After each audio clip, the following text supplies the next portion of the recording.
The placebo lies you've been living and you had no idea. I worked at a kid's birthday party place for a couple of years in high school. So many kids cry because they've fallen over or bumped their arm and stuff, never anything too serious. If you said something like, "Can you shake your foot around? Does it feel better? How about jumping in a circle? Alright, we're going to blow on your hand so it feels better," and then you'd ask if they were ready to play again, it generally worked like a charm. Also, bandages for tiny little boo-boos. They think they're healed and they get right back to being happy little kids. Your perception of bad luck is basically placebo. The human brain is predisposed to remember bad experiences more vividly than the good ones. Thus, for an example, you might say your luck was always awful at tolls, when in reality you only get stuck in traffic 20 to 50% of the time. So I'm sure this has happened to other people, but this question just reminded me of my principal. During meetings and such, he used the school auditorium, and most of the time I, a senior now at school, had to run the sound and lights. He was extremely annoying about it and would always ask for his mic to be turned up when, in reality, he's already extremely loud and it will bust the speakers. I just pretend to turn it up and ask him if it's good, and he speaks and says, "Oh, that's perfect, thank you." I swear he thinks I'm doing an amazing job, and he'd bring me a Coke or something for dealing with the meetings half the day. Greatest placebo to use against others that I've done. When I worked and trained in tech support, our agents would always get pushback from customers when we asked them to power cycle their phone, which still, 9 times out of 10 would fix the issue. So I had them tell the customer to read them some numbers off the back of the battery. This was back when batteries were still removable. We absolutely didn't need the number. At the end of them reading it, we'd tell them that we refreshed a few systems and then they put their battery back in, the phone restarted, and hey presto, it was all fixed. Alternatively, when batteries couldn't be removed, we'd tell them that if the phone was powered on while we did the update, it could ruin their SIM card. So they'd make sure to power off their phone. Hard to do nothing, they'd turn it back on and it worked great. We jumped through all of these hoops because if you tell a customer just to turn their phone off and on again, they get real offended and ask if you think they're stupid. I absolutely love this story because it's so true. Just 2 days ago, I told a client to close his web browser and reopen it to fix an issue on our page. He'd complained of it seemingly being slow today, despite videos from several team members demonstrating it wasn't. He closed and reopened, and voila, it was fixed. He'd had the browser open for months, and it was gobbling memory and needed a restart. Haha, well at least when I'm annoying to techies, I've been smart enough to try turning it off and on already. I know that it's basic advice, but you can't be grumpy about it if you haven't actually tried it, Ken. When you give your young sibling an unconnected controller after he or she kept bugging to join in the game. Now we have children of our own, my husband and I call this playing pretendo. I do commissioned creative stuff. If I deliver the same or next day, people don't think I spent enough time on it. If I wait 3 days to deliver, people are happy because they assume I worked on their project non-stop even though I was done a day or 2 prior. I'm a freelance artist, and once I painted my client's dog portrait with acrylic. I took photos and sent it to her, and she said she wanted to fix some parts of it. Like hair was too dark and mouth was a little too big. A few hours later, I accidentally resent one of the photos I'd sent to her, again. She immediately replied, "Yes, this is what I want." I hadn't touched up anything more, but okay. This reminds me of the story about a restaurant manager who received a complaint from a regular customer because the restaurant didn't carry Hunt's ketchup and only Heinz. So one day, the manager just put Heinz ketchup into a Hunt's bottle for her, and she couldn't tell the difference. Loading spinners on web pages. I once had a user complain to me a web app page was too slow, and it was pretty fast. So I tested him by making the animation spinner spin much faster. He went to my boss to praise me about how much faster the web app was. Spin.js is what I was using. Not even a spinner, but we added a message after a loading that said "nearly there" when it got to the next step, and we got significantly fewer slow loading complaints. I install semi-truck bumpers. 90% of the time, a customer will say it looks off by 1/8 of an inch. I'll make a noise with the impact gun on a bolt and say, "How's that?" "Oh yeah, now it looks great." Nothing moved whatsoever. Some guys are just extremely critical, I guess. My dog's medicine coming out of his treat tin instead of medicine packaging makes a seconds ago disgusting medicine taste mysteriously treat-like. I just tell him to his face that it's a treat when it's clearly a pill covered in peanut butter. Same here, without the peanut butter. I just go, "You want a treat?" like I normally would, and she comes running up and scarfs the pills down. I then of course give her a real treat for being good. I've made my pup's medicine a real high-value treat by making her do tricks before I give it to her. Heh. As a former lifeguard, I can assure you that whatever cleanup you see lifeguards doing after someone chucks up in the pool is almost certainly just for show. There really isn't anything you can do, you just let the filter and chlorine take care of it and pretend to clean to please the suburban mums. The Keep My Data Private button on websites. I sold Christmas trees as a kid in junior and senior high school. I learned a trick for super fussy customers who had had me hold up multiple trees to show them. After the 10th or so tree, I'd yell to my coworker, "Hey Mike, if they don't want this one, put it aside for me. Nicest tree I've seen this year." Worked like a charm. When I see salesmen doing this, I always feel like they're taking me for a fool. It seems like the oldest trick in the book. I wonder why people are still falling for it. The original Febreze was unscented, but nobody believed it worked, so they added scent to it. You're telling me Febreze isn't just the smell? I thought the odor trapping was the BS part. I can't remember where I saw this, so it could be wrong, but the odor trapping bubble action that's seen on the ads is pretty close to what actually happens in real life. A lot of those psychology tricks and tips that you see online, just in general, a lot of them have no scientific proof, but they work because everyone thinks they do. This is how I actually live my life. I just tell myself things like these, don't research them, and placebo myself into changing my mindset or mood. You all should try it. It works. I'm a big believer in the saying, it's easier to act your way into a new way of thinking than it is to think your way into a new way of acting. How long it takes a Coinstar to process and count coins and return a receipt. It finishes quickly. So quickly that folks are skeptical of the accuracy. So a fake delay, with fake counting noises, was built in, giving folks more confidence in the results. That's amusing, and I absolutely believe it. A lot of scans do this as well. Not virus scans, those actually do take a huge amount of time. But sites that show you the best deals are often done in 100 milliseconds. They're not really doing anything that intensive, just make a few requests to an auto trader or whatever, which probably only returns 15 cars and sorts by the lowest price.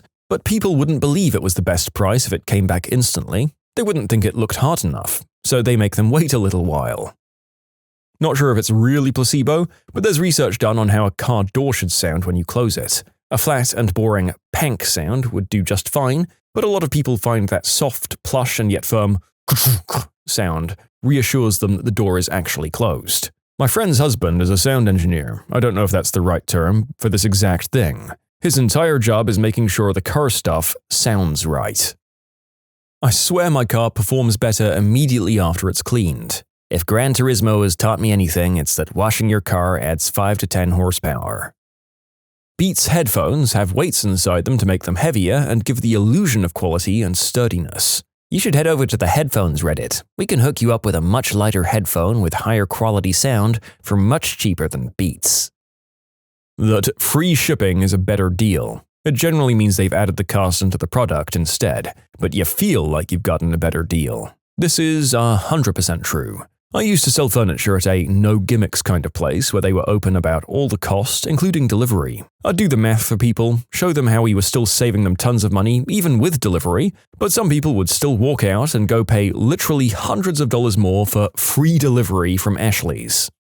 What? No, this can't be true. Large corporations are notoriously transparent and would never add an arbitrary cost disguised as shipping to items under a certain value in order to incentivize people to buy more.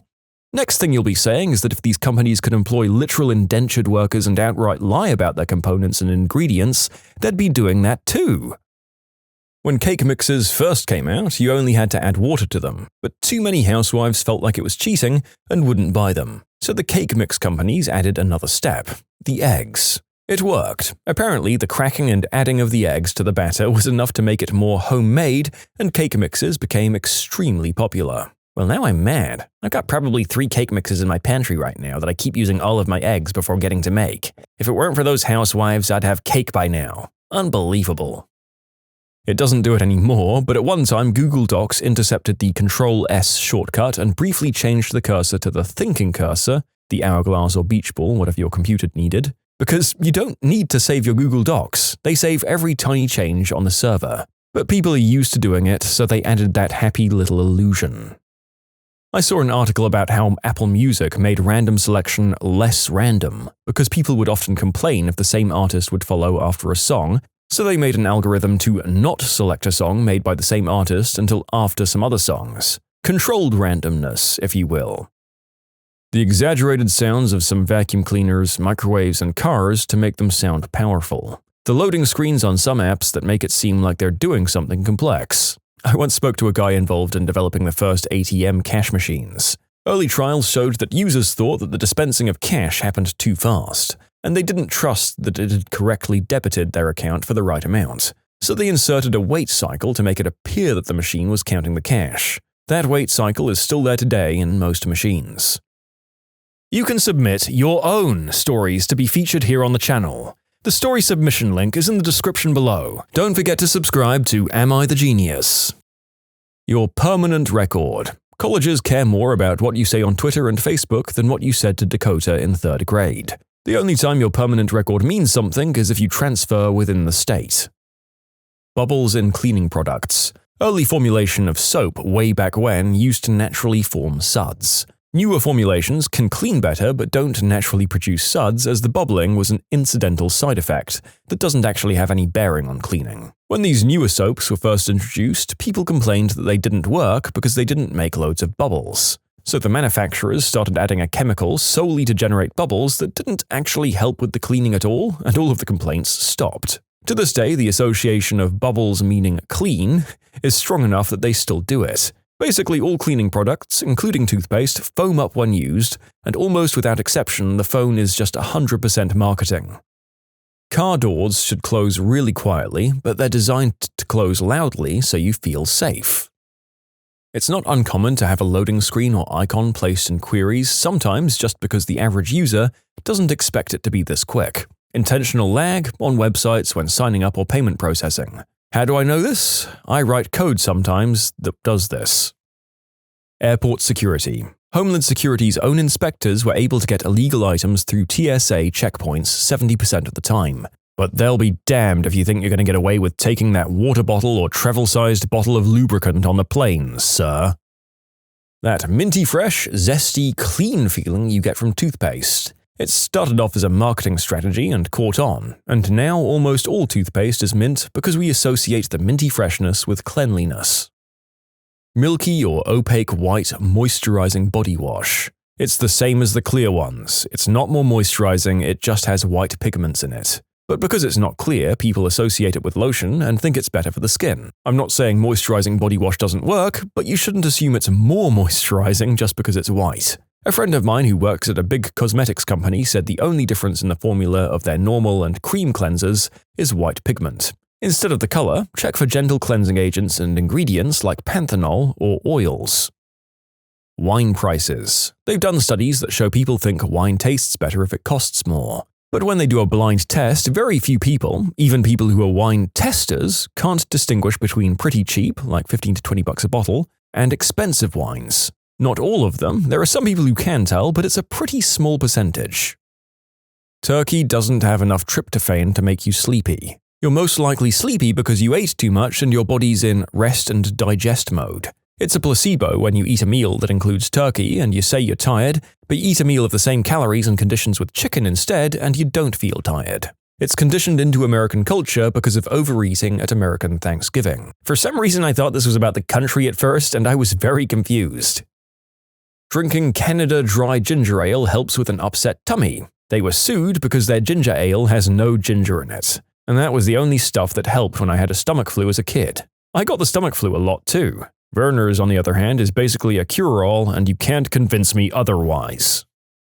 When my younger brother was a kid, the doctor told him that sitting on a grocery bag would keep him from getting sick in the car. The real trick here, of course, is that if he does get sick, he has a bag to throw up into. He's in his 20s now, and he still doesn't believe me that it's just a trick, because it worked. Honestly, I would have thought that motion sickness would be one of those things that you couldn't cure with a placebo. Like, that's just something that's wrong with your equilibrium, right? Apparently not. Sometimes your brain is just making you feel ill in moving vehicles because you haven't paid enough attention to it for a while. What a jerk. When talking about lice, everybody starts to feel itchy. You're welcome, viewers. Who else mashed the down and A buttons on the DS or Game Boy when they were trying to catch a new Pokemon? Hey, screw you, that works! I install commercial audio and video systems. On bigger, more involved jobs like stadiums and arenas, we have AV consultants who don't work for my company, but are a big link in the chain as far as designing and EQing the finished system goes. I don't know how many times I've been up in an 80-foot boom lift and they want the azimuth or down angle of a speaker adjusted by some ridiculously small amount. So you go back up there and bang a couple of wrenches on the speaker and don't actually move anything, and you go, "How's that?" "Oh yeah, that sounds better." It works every goddamn time. Some of these consultants are just robbing us blind. When I was in my film major in college, our audio professor told us to have some spare cables on hand to wire up a dummy on the control board. Just a big obvious cord coming out of the controls and wired into nothing, stuffed behind an Apple box or something. "If it sounds perfectly fine to you," he said, "just twist or slide something on the dummy cable ever so slightly and play it again for the client. You'll find that gets rid of a lot of problems." Using gas with a higher octane rating than what the manufacturer recommends. "My car runs so much better on premium than regular." Yeah, right. Octane rating of gasoline is not a measurement of how much energy is in the fuel. It's a measurement of how resistant to pre-detonation it is. If the manufacturer says to use 87, putting 91 or 93 into the vehicle makes no difference. The car can't tell a higher octane fuel is being used. It can only tell if a lower octane fuel might be used by virtue of the knock sensor. If the sensor detects knocking or pinging, the computer will retard the timing to eliminate the knock. Pulling timing can reduce the amount of power the engine makes. The fuel map the computer uses to manage your engine is made for specific octane rating. On high-performance cars, the compression is higher and the timing is more aggressive. Therefore, high octane is necessary. If your car says it requires premium, use it. If it says recommended, regular can be used unless the vehicle is under heavy load. Don't spend 15% more on gas because your car feels like it runs better on premium. When I repair smartphone or computers, and if something takes me 10 minutes or less, I usually stall because the customer doesn't want to pay the agreed amount or want to haggle, because I did it too fast. So I let them wait 25 to 30 minutes, and then they'll pay happily. When I was working at a catering gig at my university, everybody eating off fancy plates at sit-down dinners in the ballrooms, we're talking fundraisers and receptions and every other formal dinner occasion that might be held at a university, they were eating the same bulk commercial-grade food that was served in the dorms, and they'd tell us to give their compliments to the chef. "Lady, the only difference between your $40 reception plate pork chop and my $4 cafeteria pork chop was that mine came on a paper plate. And yes, I do happen to know where the chef gets his choice cuts. Aramark Food Services, just like everybody else. But you put that stuff on a gilded plate, they think it's the most wonderful thing they've eaten all year." A lot of the cold prevention medications, like Cold-Effects or something similar, a test was done on some of them and they were found to often be not much more than a sugar pill. Also those vitamin gummy bears. We studied them in school and they're often not much different than regular gummy bears. There are often not as many vitamins in them as they say. Most of the ones that are good for hair and nails, people say they work, but that's because it's the gelatin that's good for your hair and nails. I just want to clarify there are definitely some that are better than others. I couldn't tell you which brands, but my understanding of it is it's usually better to take either an actual vitamin pill or eat food that's higher in the vitamin you're looking for. Many of the gummies contain some sort of processed sugar, so it's seen as a less healthy option. I guess you don't have to completely write them off, but there are definitely many of them that are BSing people. For men, the idea that shaving their beard makes it grow thicker. That's not the case. Shaving only makes all hair grow at the same rate, giving the illusion that more or new hair is growing, when in reality it's not. Yes, this is true with all hair, and women also go through similar situations of being berated with people telling them fallacies about hair. I'd only thought of beard thickness when I typed that. Kissing a boo-boo. What? No! Branded painkillers. Cheap stuff is normally exactly the same and does the same thing. Laugh tracks. They do make you enjoy a show more and serve some other purposes. They added them to the show MASH because so many people didn't realize it was supposed to be a comedy. Fun fact, laugh tracks were introduced in the first place because audio engineers kept having to edit out some audience reactions during post-production. TV execs found it saved them money, and so the laugh track was born. I have tried watching even shows that I do like with the laugh track removed, and they are awful. Those pauses are just surreal and haunting. Why yes, I am the highly suggestible type, why do you ask? Dislikes on YouTube comments. They don't change the score, but they give them less visibility, or so I heard. You're not acting like an insane person because you ate sugar. Yep, even for kids. They aren't acting wild because they ate sugar. They're acting wild because A, you told them that's what could happen when they eat sugar. B, most of the time that they have an opportunity to eat a bunch of sugar, it's while they're doing something fun and exciting, like a birthday party or trick-or-treating. I remember Super Nanny doing a test on this in a documentary. She threw a kid's party, gave half the kids sugary snacks and half healthy snacks, and the parents had to guess what their kid was given. Almost all of them were wrong. The idea that drinking orange juice shortly before going to bed will keep you from sleeping because of the vitamin C? The same people who swear that it works like coffee on them eat raw tomatoes for dinner all summer long and never complain about sleeping issues, even though tomatoes contain more vitamin C than a glass of OJ. Multi-level marketing schemes. People seem to feel successful in them when they're in fact losing all their money. Which celebrity did you meet before they were famous, and how did they act back then? I went to high school with Sandra Oh. She was funny, dynamic, smart, outgoing, and very into drama. In one school play, she played what I will call a sort of mime character. She didn't have lines, but was still a big part of the action, commenting on what was going on stage through her actions. Anyhow, in one scene, as she was exiting the stage, she banged her head on one of the props. You could hear the loud bang, but she was a pro and just carried on. It's been great to see her have such success, and I love that she's kept in touch with her close friends from high school. You can spot them at awards shows sometimes. My grandpa, rest in peace, owned a grocery store in Miami in the late 70s. Wesley Snipes and his friends once stole some candy from his store, and when he caught them, he let them have it. Since then, Wesley and his friends were regulars. Once Wesley left his bike in front of the store and it got stolen. It was a pretty bad area. My grandpa gave him his old bike that he kept in the back of the store. My uncle took over in 2001 when my grandpa died. In 2007, he came back to the store while my uncle and cousin were there to ask about my grandpa. My uncle said they talked for a little over an hour about how my grandpa treated him like a son. When he found out my grandpa had passed, he felt guilty he didn't visit sooner. He embraced my uncle and cousin and left. My uncle said he told them that they plan on having the building repainted while they talked. About a week later, a crew of painters arrived and told my uncle they were already paid to have the building repainted. Such a genuine dude. Even though he's often portrayed negatively, I'll remember the nice gestures he continued to make our way even after he had made it.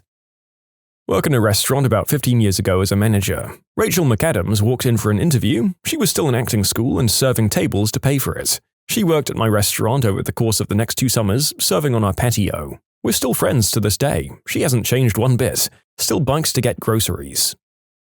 This is real late and secondhand, but I knew someone who went to ACM with Ed Sheeran. He said he was lazy in class, skipped classes, and just wanted to smoke a green herb. And my acquaintance was mad when Ed started getting more and more famous when Ed didn't even bother with his music courses. I thought it was funny. I went to the same high school as Chris D'Elia. He was a dork, but still arrogant. He worked on the yearbook and gave himself like 3 or 4 pages so he could write his fatuous observations and pretend it was comedy. So that hasn't changed. But in other ways, I guess he has changed. He never did the deed with high schoolers back then. Well, I've never heard of this guy, but from the context we're getting here, it seems like he must have been cancelled for being a pretty sleazy guy. And I should probably say that there's going to be a lot of people here that I've probably never heard of, but I'll use them in case any of you have. That said, here's a story that to me is as funny as it is surprising. My starving actor friend is livid whenever you bring up the Hulk himself, Mr. Mark Ruffalo. Out of all the theatre students in their clique, he was the least serious about acting. He was a skateboarder and just got into acting because his friends were doing it. My friend is annoyed that Ruffalo's become famous and the one getting to make movies with hot actresses, while the others are, at best, doing local murder mystery events. My aunt used to work with Gordon Ramsay's mother, but never made the connection. Once they were out for lunch and he ended up coming in to see his mum and met my aunt in the process. She said he was so lovely and polite. Plus my dad has a bunch of Gordon's old jumpers he didn't want anymore. Not signed or anything like that, it's just a fun family story now. I went to college with Joe Keery, aka Steve Harrington in Stranger Things. He was my college boyfriend's sweet mate and just the nicest guy. His hair has always been dreamy and amazing. Last time I saw him was at a viewing of The Hateful Eight after we graduated, and he still made a point to come over and say hi. Friend of mine was friends with Tom Hanks in high school and went to prom with him. He still writes her personalized birthday cards on one of his typewriters. I went to junior high with Nora Jones. She was the most sincere and serene person. She was fun to talk to, and she never gave a hint of who her father was. The night she won all of those Grammys was very telling that she hadn't changed a bit.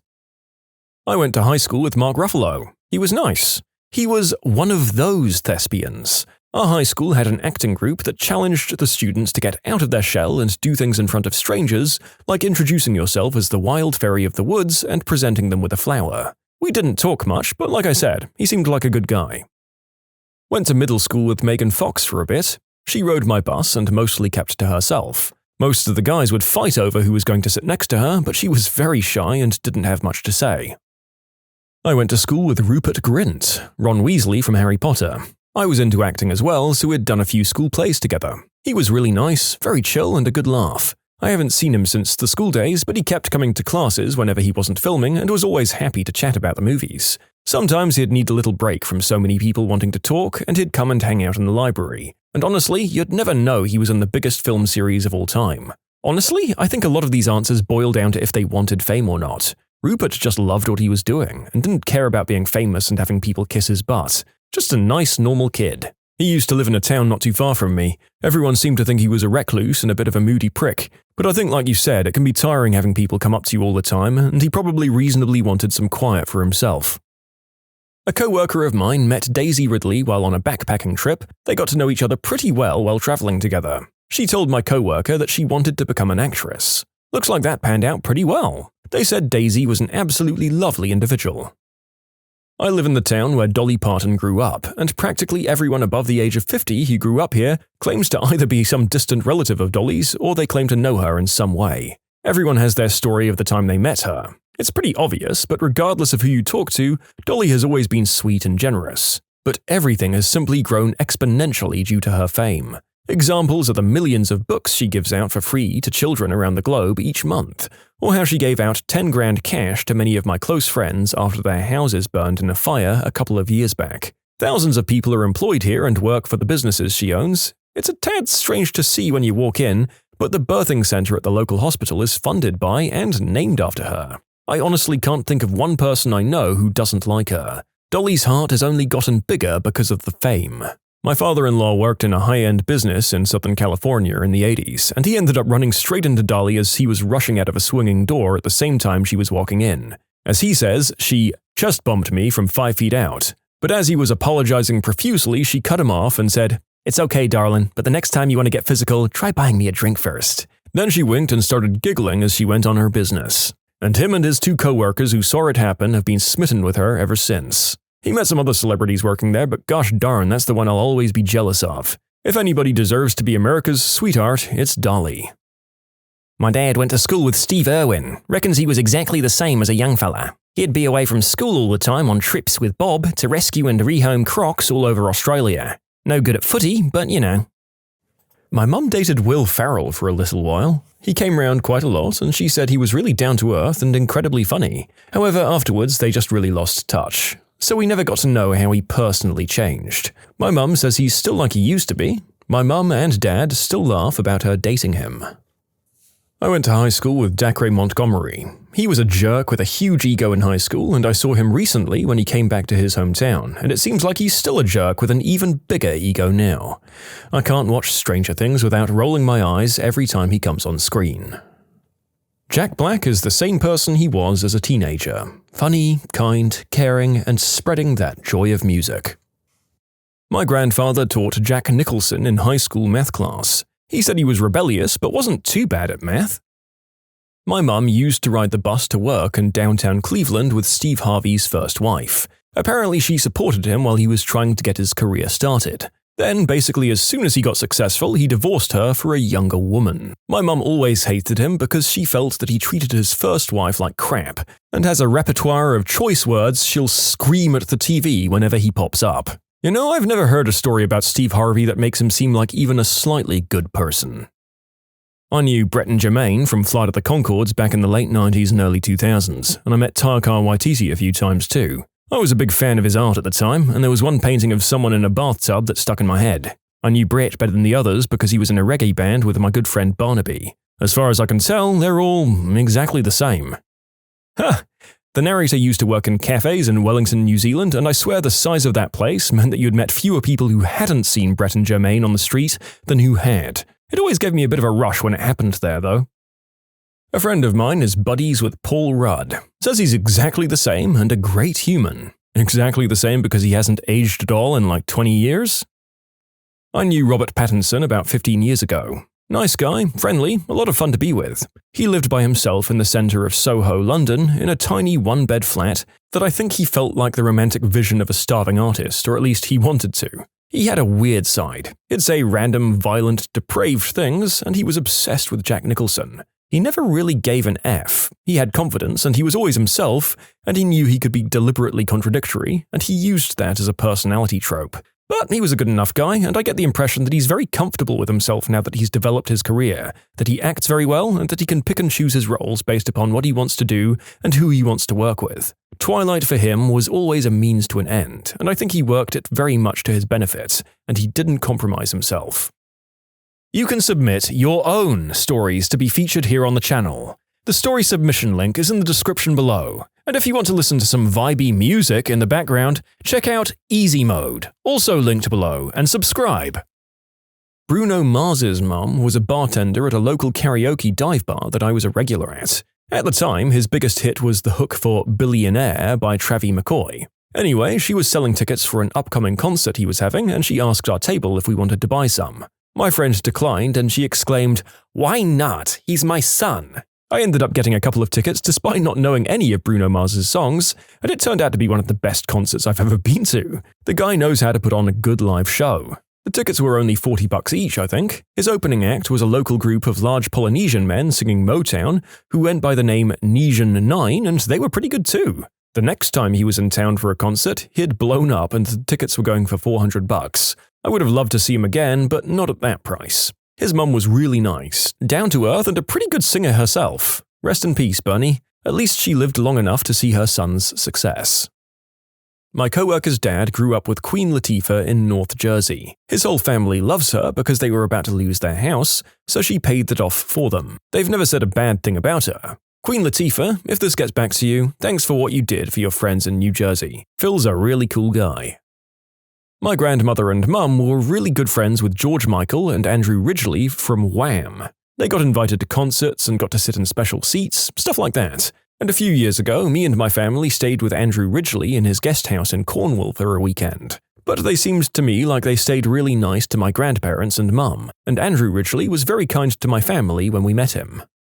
My mum is friends with Johnny Knoxville's cousin, so she met Johnny once and had no idea who he was. She said he was nice and funny as heck. She didn't realize until years later she'd even met him until I showed her one of his movies. From what I gather, he's a normal dude and pretty hilarious. One of my aunts actually dated Bill Gates for a bit. I believe a few years before things took off for him. She said he was too into her or something like that at the time, and it weirded her out, I guess. Sorry about the lack of detail. My mum knew Mel B from her high school. Apparently she always copied other people's work. The comments have really got me thinking. There seem to be a lot of actual celebrities that stayed perceptually genuine after gaining fame. Meanwhile, now I personally know a few social media influencers who seem to talk down to anyone that can't afford to live in LA. I just find that so interesting. Keisha. Total nerd. 1600 on her SATs. Quiet. A bit of a social outcast. Nice though. You could tell she cared about others and wouldn't ever hurt a fly. My brother used to play basketball with a bunch of people in high school, and among those who'd sometimes join in was Pete Davidson. My brother said he got ripped on a ton and no one really liked him, but that might just be because he wasn't great at basketball. I met him last year while he was out with his friends. I didn't want to say anything till my mum rolled down the window and asked if I could get a picture with him. We were in a parking lot. He was on FaceTime with someone and told them he'd call back later, and he took a picture with me. Really nice guy. My 8th grade science teacher dated Bill Nye. Broke up with him because he didn't like kids. Hold up, my high school biology teacher dated Bill Nye too. Not sure why they didn't work out though. I find it hilarious that at least 2 of his exes became science teachers. I went to high school with Post Malone. Pre-Malone, I guess. We graduated the same year. He always wore a suit to class and was that nerdy, dedicated kid. I'm glad to see how his life turned out. I hoped nothing for the best for him, and now I listen to him all the time. I'm just a rando to him though, we never really talked. I went to high school with Emma Chamberlain. She was a huge bully in high school and pretty much a brat who thought she could get away with whatever she wanted, before she got famous. Her parents were divorced, which led to both of them always trying to be her friend and never actually parenting her, so they basically let her do whatever she wanted. When she said that people from her high school made fun of her because she was poor and that the parking lot was all BMWs and Range Rovers, I lost my mind because she was the bully in high school, and while the school definitely had some wealthy students, it was mostly a middle-class crowd. I knew Cillian Murphy back in secondary school. We didn't go to the same school, but we mingled a lot. He was a few years older than me. The guy was super quiet, but really friendly. I remember when he was cast in 28 Days Later, and people were pretty hyped for him, but a good few people didn't think much of it. Once it came out, though, a lot of people changed their tune when they could see him actually act amazingly. Him being quiet but interesting really tracks from the few interviews I've seen with him. Man, I can't wait to see 28 Years Later this year, even if the likelihood of that guy's character being alive and kicking in it is pretty much non-existent. We'll see. Jennifer Lawrence. I moved to Louisville middle of 7th grade. She was my first friend and the first person I had a sleepover with. We hit it right off. She was very different from me, a cheerleader, came from a lot of wealth, but her family was really awesome, and we were both kind of weird and outgoing, so we became good friends very fast. Her family owned a farm that had a children's summer camp, hi-ho, and we went to it a couple of times. She had one of her birthday parties there. I remember her kissing our friend John under a trampoline. We talked about that for way too long. We hung out fairly often until she moved to New York City a year and a half after we met. We started taking acting classes together in the 8th grade at a local theater here in town, Walden Theater. It's funny because on our first day, we had no idea we were both taking the class. I walked into the first one and there she was. We were both so excited to have a friend there. We were in the first level of the theater, but after a couple of weeks, both moved to the intermediate class. We were the oldest people in the class, so that's why they moved us up so fast. It had nothing to do with talent. We carpooled together to Walden Theater every Tuesday and Thursday for acting class. I'd ride the bus home with her mum would take us to class, then my mum would pick us up and take her home. She was a natural at acting, I'll tell you that. I was still somewhat shy, but she could pretty much be any given character, and even though she was 14, you'd believe it. She always talked about how she had a photographic memory, and that's how she was able to memorize lines so easily. And she did. It was insane. I've read that she said she had no prior acting experience, but this isn't true. I'm not sure if she said this for part of her look, or maybe she considered what we did informal, but we definitely took acting classes for our entire 8th grade year. I will say with her that what you see is what you get. She was always very quirky, kind of weird, which was funny because she was so preppy presenting, but really wasn't like that. She was very loud, made her presence known, and it's been bizarre seeing her in interviews because she acts the exact same. I remember after she moved to New York City to pursue modeling between 8th and 9th grade. It worked because soon after she was in a commercial for Burger King and a couple of MTV's My Sweet 16 commercials as well. She was doing online classes for our high school, Ballard High School, and came to visit one time in 9th grade and another time in 10th grade. I squealed when I saw her. I genuinely missed her. I had no idea she was about to become one of the most famous actresses of our generation. I always hear she comes to town for holidays, but at this point I have no idea how to contact her. She had a private Facebook for a while, assuming it really was her. For a time, I had a few fake accounts from her request to be my Facebook friend, along with a lot of people we went to school with. The last time we spoke was for my 21st birthday, and I'm 29 now, but I'd love to catch up with her. I can't help but wonder if she remembers me. I still have her yearbook photo that she signed hanging up in my room, our yearbooks, and a couple of photos from a disposable camera. I knew Tom Holland at the time he did the Tsunami movie. We weren't really friends, but he was funny and friendly. I had a teacher who taught Drake. Apparently he was a nice kid, but then turned into a D-bag when he started getting famous. When my dad was in the army, he and some other army members were invited to the filming set of Saving Private Ryan. They were asked to show the actors how to hold guns and how to act like real soldiers. He told me that he had met Steven Spielberg and Tom Hanks during his time there. He said that both of them seemed like nice people, but that Tom Hanks in particular was incredibly down-to-earth, genuine, and had a great sense of humor. I know this is after he became famous, but it's nice to know fame didn't turn him into something negative. I played drums with Mike Portnoy in high school band, and I'm still friends with his sister, and he's still a cool guy. My brother knows the guy that Squidward was based off. Turns out that made him even more bitter because he was being made fun of.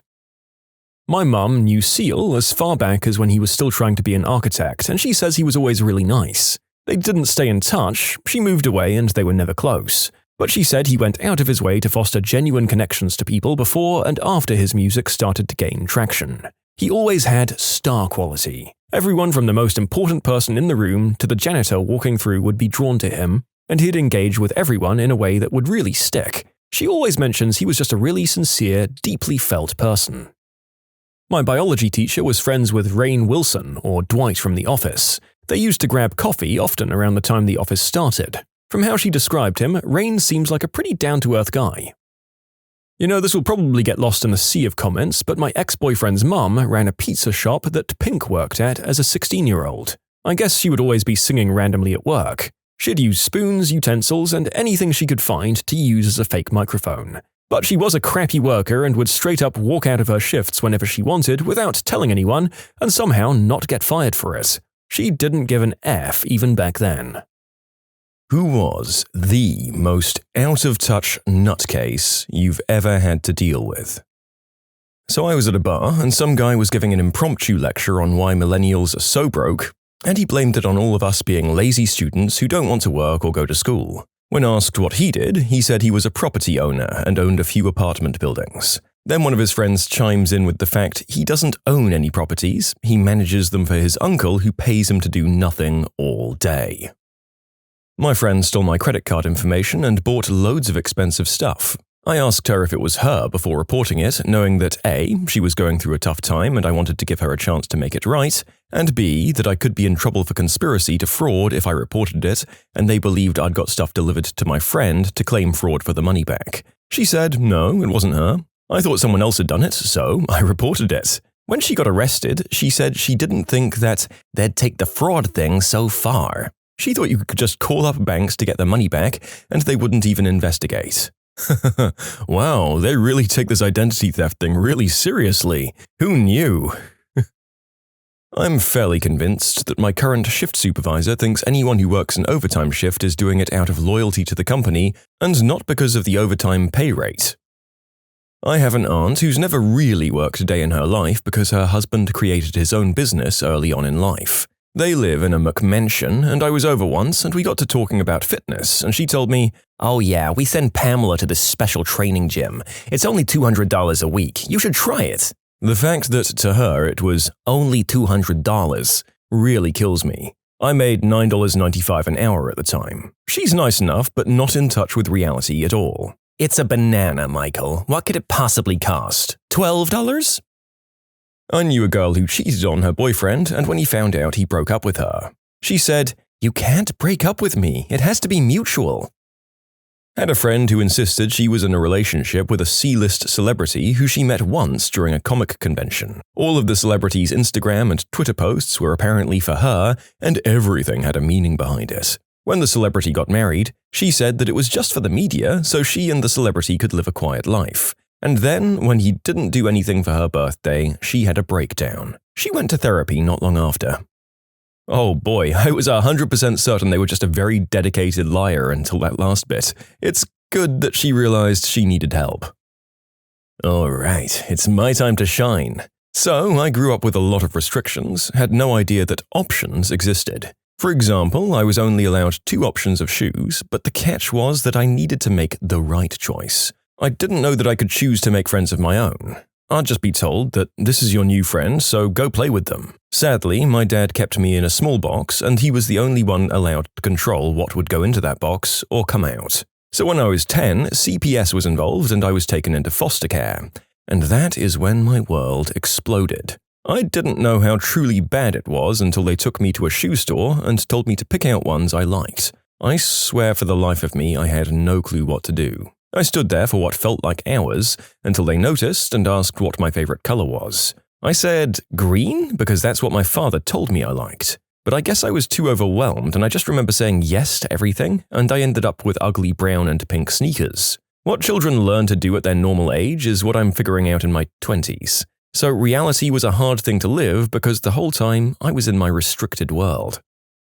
My cousin was spoiled and sheltered her entire childhood through college. Then her parents stupidly cut the leash without any preparation and just released her into society. She quickly got in trouble for bouncing checks all over town. My mum picked her up and asked what the heck she was writing bad checks everywhere for, Turns out, she was under the impression that as long as you had checks in your checkbook, you had money in your account. She didn't understand that you deposit in a number and then can spend or withdraw up to that amount. Please, teach your kids basic finance. And this was like 1996, before it turns into a "who even writes a check anymore" discussion. Settle down, guys. I had a neighbor once that was convinced I was flirting with him and wanted to be with him. He got all of this from the one-word verbal exchange we'd have while getting our mail, which was basically saying, "Hi." Keep in mind that at the time I was 16, in high school, and he was probably well into his 20s. He proceeded to creep on and stalk me. Examples included messaging me on Facebook, declaring his love for me, and feeling wronged because I was playing hard to get. He'd knock at our house door when he knew my parents weren't home and try to lure me out, saying that, "I just want to talk to you." He searched me up on all of my social media accounts and tried to contact me on all of them. He used my last name from our mailbox and searched for me. It didn't help that we lived in the same building. I got so scared that I could no longer go outside for a run like I usually did. I filed a police report and his family asked mine to please forgive their son. This completely freaked me out and my family decided to move. My old boss at the time was a girl of 26 who got $4 million from her mum a year to play with. Her mum is very wealthy in China. Her daughter is here trying to be a CEO of a company for fun. I accidentally got a job at that, well, we'll charitably call it a company. One day she told us we were all going to go on a group outing for bonding. She took us to an outlet mall 4 hours away, told the rest of us 7 people that she was going to go shop and she'd see us later. That was code for, "Don't follow me, frickers." Every 2 hours she'd let us know she was going to go unload her bags in a giant van that they rented, and group texted us telling us we can meet her there to unload as well. We all got paid under $50K. We had nothing to unload. By lunch, she had proceeded to fill up the van with her crap. She then asks me where all of my new stuff is, and I said, "I'm budgeting right now." She goes, "Take out a credit card and go shop. That's the American way." Seriously. Okay. By 9 p.m., her bags were taking up people's seats and they had to sit with her stuff in their laps. She spent $30 grand. The rest of us spent about $70 apiece. We were tired and bored and cold. To this day, I still think she believes she did something nice for us and doesn't understand how polarizing and not at all team bonding that was. I mean, I'm sure there was a lot of team bonding involved, just not with her. Well, yes, you're actually right about that. This was from a regional manager of Starbucks after they removed merit-based raises that could go up to a 5% increase to a flat 2% increase. When she asked if people liked the new raise system, I said, actually, no. We feel unmotivated with no reason to perform any better than just okay. The regional manager then replied, "Well, your staff need to realize that working isn't about money." One bully of a boss asked the 3 people who suffered most from his behavior if they'd want to move to a new employer with him as a team. How about no way in hell? Rick Snyder, former governor of Michigan. When the Detroit area was wrecked by massive flooding and most houses with basements flooded a few feet deep and people lost tons of their stuff and thousands of cars were written off because of the flooding of the roads, Rick let us all know that he understood what it was like because one of his multiple vacation properties had a leaky roof one time and some of his carpet got wet. A streamer that I watched a couple of times before his behavior drove me to stop. It was a shame because when he was actually gaming, I liked the content, but his attitude drove you up the wall, and by attitude I mean raging. Back when I used to watch him, the rest of the events I'm about to unfold hadn't happened yet. But the out of touch with reality part was, he talked about his girlfriend on stream a few times, nothing wrong with that, except his, quote, girlfriend was a female streamer who lived in Europe. He was from the States and he had never actually met her in his life. She got wind of this through shared viewers and debunked the story on her stream, saying she had never even interacted with him. This caused him to go nuts and start stalking the girl wherever he could, causing her to eventually stop streaming, delete all her social media, and so on and so forth. After his Twitch account was banned for this, he eventually managed to convince Twitch to unban him, and then did the same thing to a different girl. Now that he's been permanently banned from Twitch as a result of this, again, he keeps raging about it on Twitter. Just to clarify, I don't follow this guy anymore, but someone posts about him on the game subreddits every now and then, which is why I know the story. Some people are just bananas. Haha, well maybe you could have watched my stream back when I did that. I was the opposite. a minimum of toxic behavior, as well as being terrible at video games and not able to be entertaining on the fly and focus on the game at the same time. It would have been a refreshing change of scenery before you died of boredom, I'm sure. Working in a pharmacy. Hello, could I get the yellow ones, please? Sorry, could I get your first name? Oh, it doesn't matter. I just need the yellow round ones. Do you have a prescription? No, I always get them here, little yellow round ones. It went on like this for literally 20-something minutes. And here's what I found out in that time. By little round ones, he meant red or orange circular Xarelto tablets. He had been on a lower dose a couple of years ago, and he hadn't filled the yellow ones in over 18 months. There was one dispense tech who knew his name and knew his doctor. By sheer coincidence, she had greeted him every time he came in for the last 2 or 3 years. He essentially had no idea how a pharmacy worked. He'd only ever been to this one, only ever picked up one medication, and only through one tech who knew the doctor sent his scripts through every few months. It was surreal explaining reality to somebody who by pure fortune had just never experienced it. My stepfather's grandpa suffered from psychosis in a strange way. He wasn't able to distinguish mirror reflections from real life. He'd often be talking to the mirrors, his reflection, for hours. Later on, he wasn't allowed to have any mirrors because he'd believe that man was there to kill him, and would often turn violent. Turn violent as in he'd start punching and clawing against the mirrors. I knew someone who unironically tried to convince me that not only are Pokemon demonic, but they exist in real life and there are reported cases of them attacking and harming people. I loved Pokemon as a kid. I had all of the games and probably about $500 worth of cards. My mum suddenly said it was demonic and in her own words, "We have to burn them as a sacrifice to God." I'm still angry to this day. Also, she turned anti-vax around that time too. The worst part is I believed her because I was around 9. You can submit your own stories to be featured here on the channel. The story submission link is in the description below. And if you want to listen to some vibey music in the background, check out easymode, also linked below, and subscribe. My sister-in-law. Kicked out by her boyfriend, she came to stay with us for a few days. We suggested looking for a flat or cheap house to rent near us.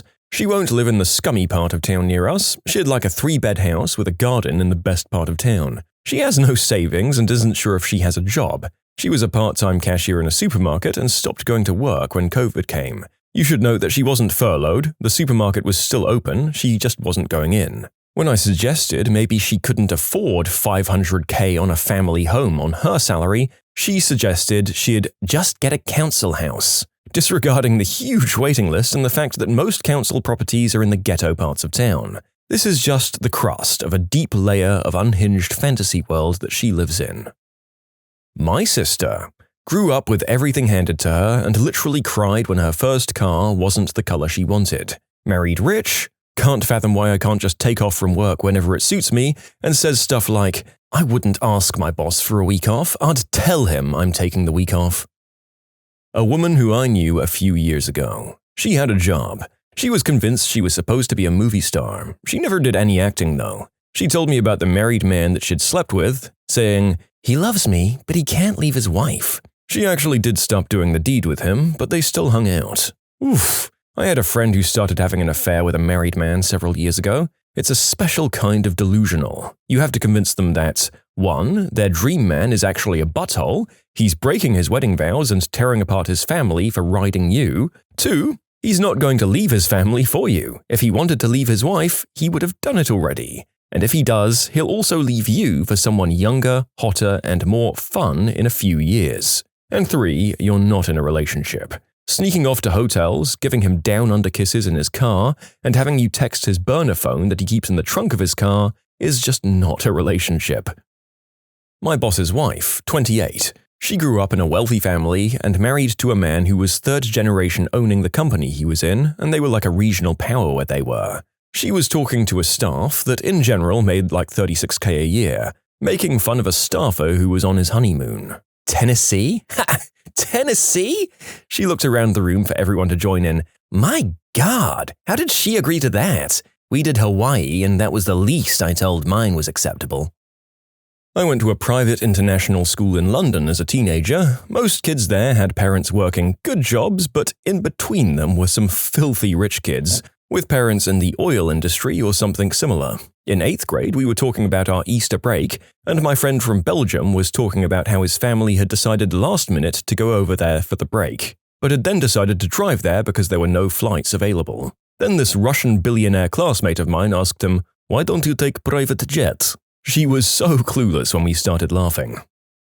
My brother, on his own income, and let's just take his rich fiancée out of the equation, can't afford to even live where he currently rents because he's on minimum wage. I work my butt off to buy my house on my own after working multiple jobs and saving up. He called my new area a crap hole in front of my entire family, when in reality, if he was dumped by his fiancée, he wouldn't even be able to afford a bedsit. Biggest snob ever. My dad gave him a super expensive, award-winning bottle of wine and he texted him saying it tasted fricking awful. My brother is in tons of debt, but because his fiancée's family is wealthy, he's acting like he's part of the elite and looks down on where I live, which is a lovely, affordable working-class town, by the way. Okay, don't worry folks, this is a positive one. A bunch of medical trainees were learning how to perform a pelvic exam on a female patient. The lectures emphasize very clinical language and how to perform an exam in the most professional and non-traumatic way possible. A male student complained that he didn't understand why we were being so picky. I realized that no one had explicitly said, "Many people have been the victim of the unspeakable act, so we don't want to re-traumatize them." So I said that, and we discussed how even if he doesn't mean to, he can scare or hurt an already traumatized person, and how he can never tell, and 30% or more of women have a history of something like this. He had never known this, and once I got through to him, I could tell it really shook him. Months later, prostate exam lectures were much less professional and much more butts. So he came to me and asked me why they were different. Couldn't men be the victim of stuff like this as well? It prompted some complaints and some change in policy. Good man.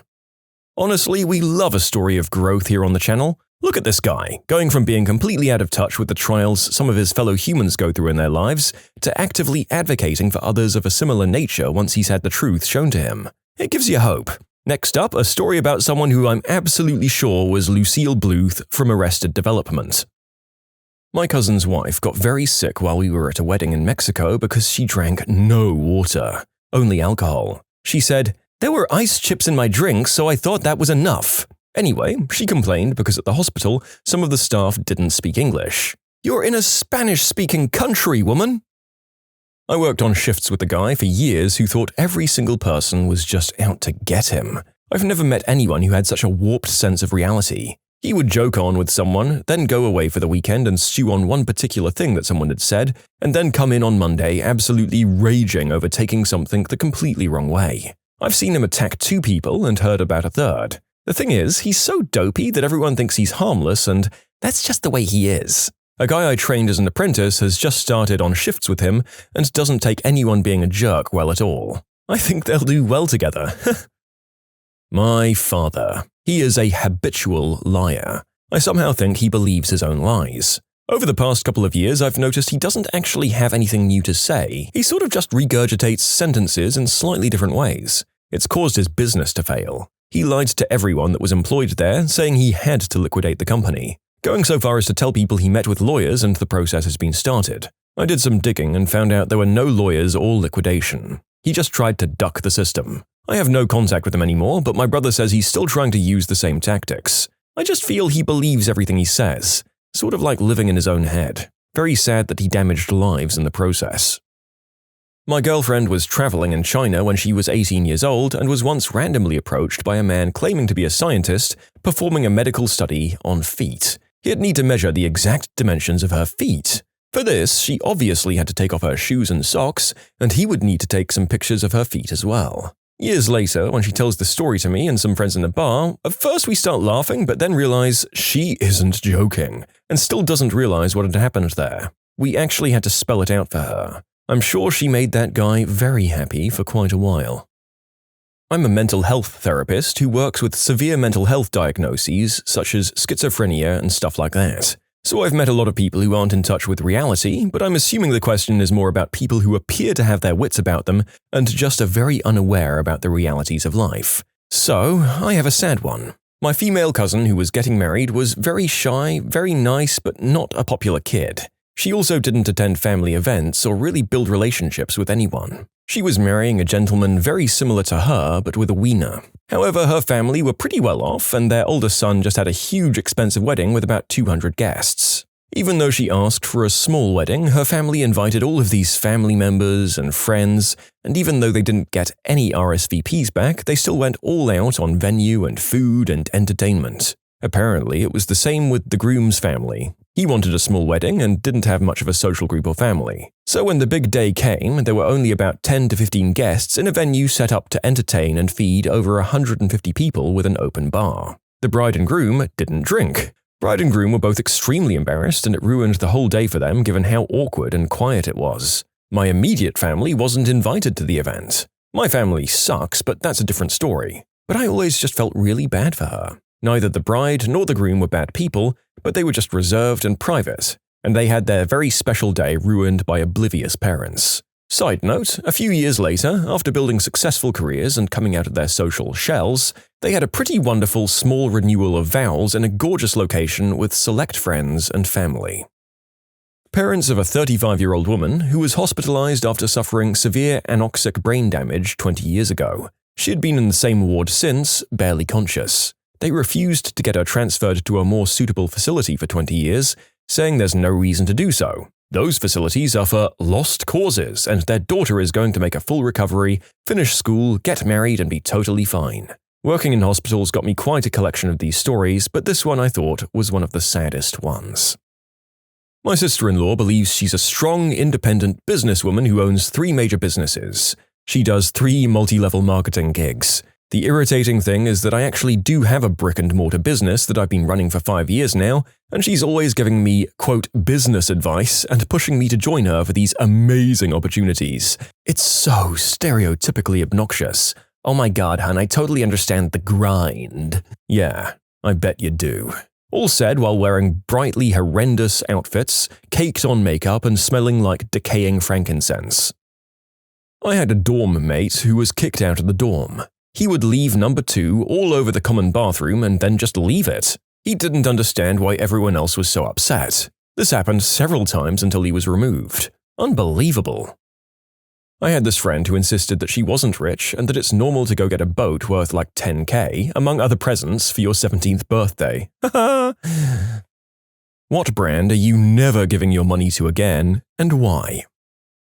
I run the front desk at a hotel, and Expedia are an absolute nightmare. They also just straight up lie to the guests and to the hotels constantly. Truly one of the most shady companies I've ever dealt with. They purposely try and deceive people who don't know any better into thinking that they're dealing with the hotel directly. They create ads in such a way that when people Google the hotel's phone number, a number to Expedia comes up, and if the customer asks if they're speaking directly with the hotel front desk, they will just say yes. There have been countless times where guests have called to cancel their reservation that was booked through Expedia. I inform them that they'll have to contact Expedia directly since they prepaid through them, but that it will be no issue because the hotel doesn't charge a penalty fee for cancellation. An Expedia representative will call the hotel with the guest on hold and ask about getting it cancelled. I tell them it's no problem. Then they ask if we'll be charging that penalty fee, and I tell them no.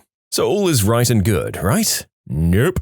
I then get a call back from the guest who's upset, saying that the Expedia representative told them that they couldn't be refunded because of the fee charged by the hotel's cancellation policy, taking the guest's money, blaming it on the hotel, and keeping all of the profit. This has happened countless times. I once had a guest, while out at the front desk, call about cancelling 3 days out of a multiple-day reservation, as she had to leave earlier than expected. They pulled the same bullcrap with her, not knowing that she was at the front desk. After me telling the representative that the cancellation is fine and we won't be charging any penalties, they get back on the phone with her and blatantly lie. I asked her to hand the phone to me, and that was quite a surprise for the representative, who said that, there must have been a misunderstanding. We bought a flea medicine from Hart's to use on our cat, and she became lethargic and didn't eat anything. We took her to the vet, and they told us that they'd been trying to get that medicine off the shelves because of how it affects the animals. I was in a theater watching Despicable Me when my cat finally passed away. It sucked knowing that my cat was dead because some money-hungry brand didn't care about the safety of the animals it was giving its products to. Pyrethrins are toxic to cats. I nearly killed my cat with Hart's ear mite solution 15 years ago, and it's still on the market. Why Hart's hasn't been sued out of existence, I will never understand. If I see something is being shipped by OnTrack, I'll cancel. The 3 times they were the delivery company from Amazon, they lost one package completely and tried to say it wasn't their fault. The second package was also deemed lost, but then showed up on my doorstep something like 6 weeks later. The third time it sat on shipping label created for a week, and I just contacted Amazon and cancelled the package. You don't find a lot of positive reviews out there, and any positive ones you do find seem like they were written by the company via a fake account. Huh, it looks like they were bought out shortly after this comment was made, and then the company who made the purchase changed the name of the combined businesses back to OnTrack after consuming them. Why you'd want to be associated with this level of service is a mystery to me. Maybe they've got less crappy since then, I don't know. I used to be a health inspector. In my first year, a lot of my old favorite restaurants were ruined for me, but none so bad as the discount sushi place my college bestie and I used to frequent. They had roaches bad. In my time at the health department, I never saw them worse than in that kitchen. We got calls about the roaches at least twice a month, and every time we went, they were back with a vengeance. They were closed for them multiple times, but just never kept up with the pest control and cleaning necessary to get rid of them. They were also dyeing tilapia red and selling it as snapper on their menu. This is pretty common around here, but it's super illegal because it's literal false advertising. Fun fact, some people are allergic to tilapia specifically. Not sure I want to be around when that restaurant owner finds that out. They had hundreds of cardboard boxes stacked outside their back door, plus a bunch of old equipment they aren't using. This added to the roach problem, and any day it could turn into a rodent problem. One time I drove by and they had animal cages back there as well. I don't want to know the story behind that.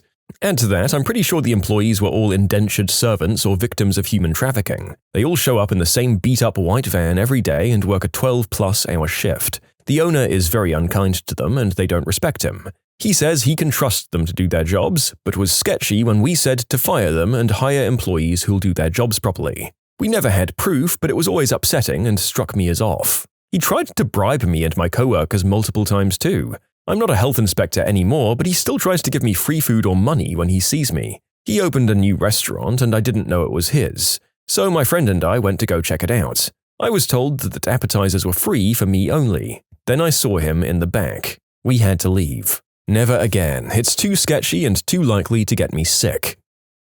Comcast. A door-to-door salesman straight up lied to my dad, saying they had a 4 DVR setup that would cost less than what we were paying at AT&T. When the installation guy got there, he said that no, they didn't have a 4 DVR setup. He was told to give us the standard 2 DVR setup, which was absolutely not something that would work in a house with 6 people with wildly different tastes and TV shows. So my dad tells him, never mind, we're sticking with AT&T then. But because the Comcast guy had already installed our new cable box, he couldn't take it back with him. So we had to mail it back to Comcast ourselves. The kicker is that 5 years later, Comcast tried to bill my parents for the cable box, saying we never sent it back. My parents insisted they did, and Comcast wanted the UPS receipt, which obviously we no longer had because it was 5 years ago, and we hadn't heard anything from them before this. So my parents refused to pay. Comcast sent a collections company after us, and when my parents explained the situation to the collection company, they were like, "Those motherfrickers. We'll take care of this." That was, thankfully, the end of it. Lyft. They recently charged me a damage fee for the damages I couldn't have plausibly caused. I sent statements explaining how it couldn't have been me. They sent back a standardized statement and didn't give me any additional information. There's no phone line to talk to a representative. I sent them multiple follow-up emails which they never responded to. Now I have to write a statement for my credit card company to dispute the charge. Yeah, I had one where the driver tried handing me free water, the bottle fell out of his hand and some water spilled on me and the seat. 2 weeks later I got a charge of $129 for damage. Let me tell you, I went absolutely crazy. I told them I'll see them in court and they changed their tune. I never had to pay them. I hate them. Warning, disgusting story ahead. I went to Dickie's Barbecue Pit. Their food isn't amazing, but I was craving southern food and my suburban town in California doesn't have many options. So me and my girlfriend buy some sandwiches and have them for dinner. They're cold and they taste like salty sweat. The next day I have uncontrollable stinky liquid coming out of both ends of my body multiple times an hour. If I was alone, I would have gone to the emergency room, but my dad's a nurse and was home. I chucked up something like 20 times in the whole day and kept dry heaving afterwards. The diarrhea came so fast and uncontrolled that it ruined multiple pairs of undies and a rug that was by the toilet. Why my dad has rugs in the bathroom I don't know, but I ruined it when I bent over the toilet. It took only a day for me to feel better and I was already eating heavy foods again, but lo and behold, guess who comes over to see me well again and also craps herself in my bathroom?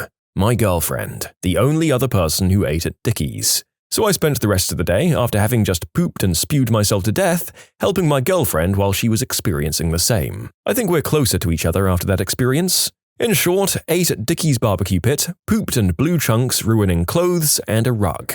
My girlfriend came over and did the exact same thing as me. Wayfair. Purchased a $1,000 sectional couch that was delivered with damaged upholstery. They refused to let me return it and instead offered me 10% off my next purchase. I'm never using that discount code. They refuse to let you return it? Screw that, dispute the charge. Not enough people know that you can dispute charges through your bank. Honestly, the narrator had basically forgotten that this was an option as well. Well, now we've been informed, folks. Don't let these companies push you around. There were several more testimonials of how Wayfair had refused refunds and then apparently backed right down as soon as the banks got involved. I bought an engine from AutoZone for a vehicle I owned. They had a vendor build the engine, and it was supposed to ship to my house. I waited 3 weeks for it to arrive, but it never did.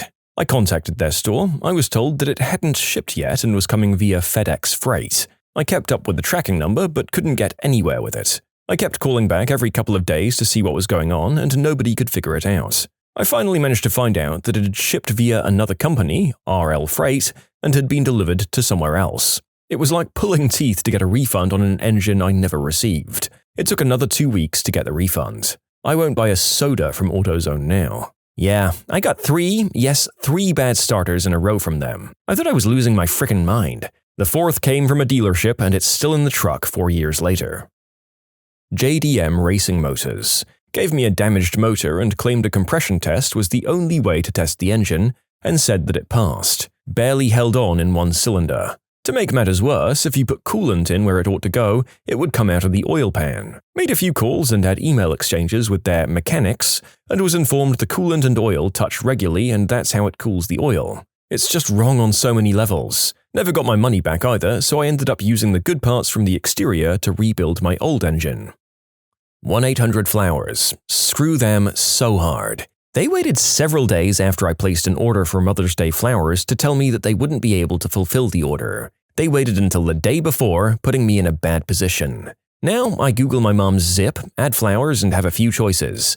I call the local shops directly, and 1-800-Flowers is cut out of the process. You can submit your own stories to be featured here on the channel. The story submission link is in the description below. And if you want to listen to some vibey music in the background, check out easymode, also linked below, and subscribe. Florist here, 100% do not use places like 1-800-Flowers or ProFlowers. You will never get what you ordered and they destroy local floral businesses by cheating them on money and business. Basically, what happens is they advertise and take orders for flower arrangements, and then send those orders to local florists through Teleflora or FTD, while keeping a majority of the price. For example, they'll charge you $50 for a floral arrangement and will show you a picture of an arrangement that in reality costs about $70. Then they send it to a local florist and give the florist about $30 to make that exact same arrangement and tell them to just substitute as necessary. So the florist has 2 options. Either make the arrangement as pictured and take $20 to $40 loss, or make the arrangement for the value given to them by the site and risk an upset customer. Either way, us local florists lose and look bad. Now, florists can reject the orders, which is probably what happened to your order because they weren't giving the florists enough and they didn't want to take the hit on Mother's Day. But if they reject it, they lose money and business, which isn't always feasible for small floral shops that need the money. The cherry on top is that if something is wrong, we have to make it right and give them what they want and hope 1-800-Flowers pays us back for it. It's incredibly crappy for customers and florists alike, and it should be illegal.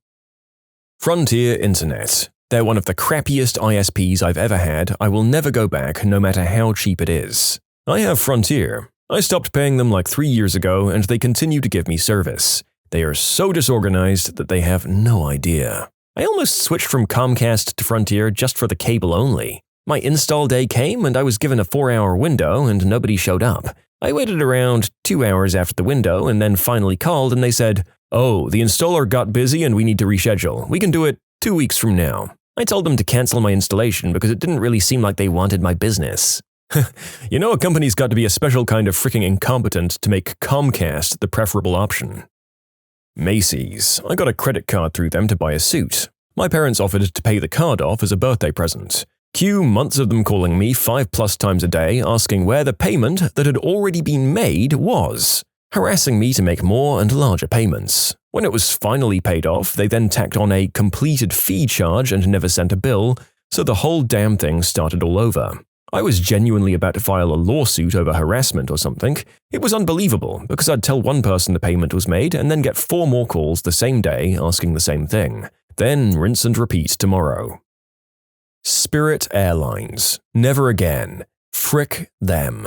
A flight from Vegas got cancelled. This was one of many incidents I've had to deal with them. This one just broke me because I was flying from Vegas. I can only handle Vegas for 2 nights. After that, I want the F out of there. Having to stay there another night wasn't something I wanted to do. It wasn't weather-related, as they made a point of telling me. No other flights into Detroit that day were cancelled. I checked. I even told that to the customer service agent, and he shrugged it off. They don't even bother trying to put you on another flight. Not only that, you have to pay extra for the next flight available. I told them they can go F themselves and I want a refund. The customer service person told me he can refund me Spirit credit, and that's when I lost it. After enough complaining, he gave me my money back on my credit card and I bought a flight on Delta.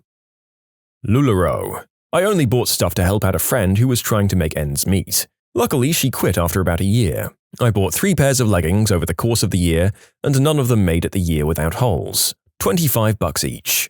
Never again. My friend spent almost $20,000 to start up for LuLaRoe. She ended up not selling very much, and they don't let you return the unused product for full price, only half price. I'm glad she's not selling it anymore because I have the same complaint about the quality of the clothes. Absolute garbage pyramid scheme. Folks, read the terms and conditions. I can't believe how many people fall for these damn things still. Like, I think these things were a joke in the 90s and noughties, and that hasn't changed. It's just a damn shame that despite the very public knowledge about what an MLM is, people have continued falling for them. AT&T. I was told that cancelling my cable and internet services with them would cost me $50 to not return the modem and cable box. I didn't care as I would have had to mail them in and I didn't want to mess with the hassle, so I didn't. 6 months later, I find a $487 charge on my MasterCard and it was from AT&T. It was $150 per piece of equipment and a $37 service charge, charging me money for their hassle of having to charge me money. I asked if I returned the equipment would they rescind the charges and they said yes. I returned the equipment and they refused to take off the charge. I confirmed with them that they'd received the equipment and they said yes they did, but wouldn't rescind the charges after all. I fought it up their chain of command as much as possible and even tried to fight it through MasterCard, but they couldn't do anything about it either. In short, AT&T screwed me out of $487 and lied to me, so F them.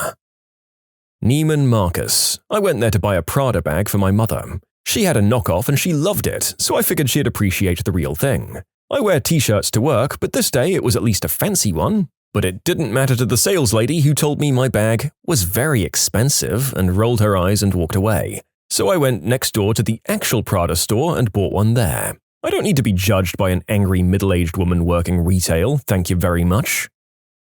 Comcast. F Comcast. They failed to turn off my service when I changed addresses, billed me for 2 more months, sent me to collections, and then hounded me for 3 years. I could sue, but it's not worth the stress. Additional info, I called them about this more than a dozen times and every time escalated the situation. They have dozens of tapes of us, albeit in a few of them I'm absolutely freaking out about the whole thing on the phone. My best experience was when I called their corporate office directly, but even then it was a crap show and like a week before anything happened, and I was still being hounded by collection companies somehow. Never again. Wayfair. They delivered a wooden table that had a huge split on the side and was broken where you put the leaf in to extend the table. Got 4 redeliveries and every single time it was the exact same table with the exact same damage. Eventually I got a full refund, but did they seriously think that would work? It makes 0 sense to me. As a bonus, I ordered a bedroom set around the same time and paid for delivery and assembly. The, quote, assemblers were 2/3 through the assembly and told me they couldn't finish because they couldn't understand the instructions. so I had them take all the stuff back and also got a refund. TurboTax. I did my return, got a notice that my e-file needed to be corrected, logged back in to fix it, and my return just wasn't there anymore. 6 hours on the phone with 3 tiers of tech support, each one trying exactly the same thing. Finally, they were just trying random stuff, so I tried random stuff in parallel and managed to get my return with the invoice number from paying for the service without logging in. I tried to get them to understand that this was a very bad thing that they should report to someone, and they told me they had no access to anyone technical and no way to submit bugs. This was from the company that lobbied to make it illegal for the government to offer tax filing service. I had some fairly expensive furniture delivered from Art Van before and noticed a pretty big scuff where the laminate was chipped off the side of a computer hutch. This was in the mid-90s. Anyway, they said that they'd get another from the truck, which I found really implausible, and sure enough, they were gone for 10 minutes before coming back with the exact same hutch, except they'd colored in the chipped area with a brown marker. I made some interesting phone calls after that one. A bar I went to on my 25th birthday. I got there first and I opened a tab to get my first couple of drinks before my friends showed up and started buying for me. At the end of the night, I went to get my bill, which should have been under $20. Instead, I got a single piece of paper with the total of $85. It didn't come with an itemized slip, so that was unusual. All the times I'd gone to the bar before, I got itemized receipts. All of my friends that night got itemized receipts when they closed out. I spent 20 minutes on my birthday at the bar calling out the bartender's name, asking for an itemized receipt, while he pretended he couldn't hear or see me. I went home and reached out to management and explained the story to them, including how long I'd tried to get his attention. The manager's reply was, "If you thought there was an issue with your receipt, you should have asked the bartender to explain it to you." Never again. In case anyone cares, it's Penn Social in DC. Since this seems to be coming up a lot, this is America, so not chip and pin. They won't serve you unless they first swipe your credit card. I couldn't simply leave without paying. It was going to be charged to me no matter what. My experience with disputing charges is that it's not super convenient, so I was really hoping to be able to deal with this at the bar without having to do that.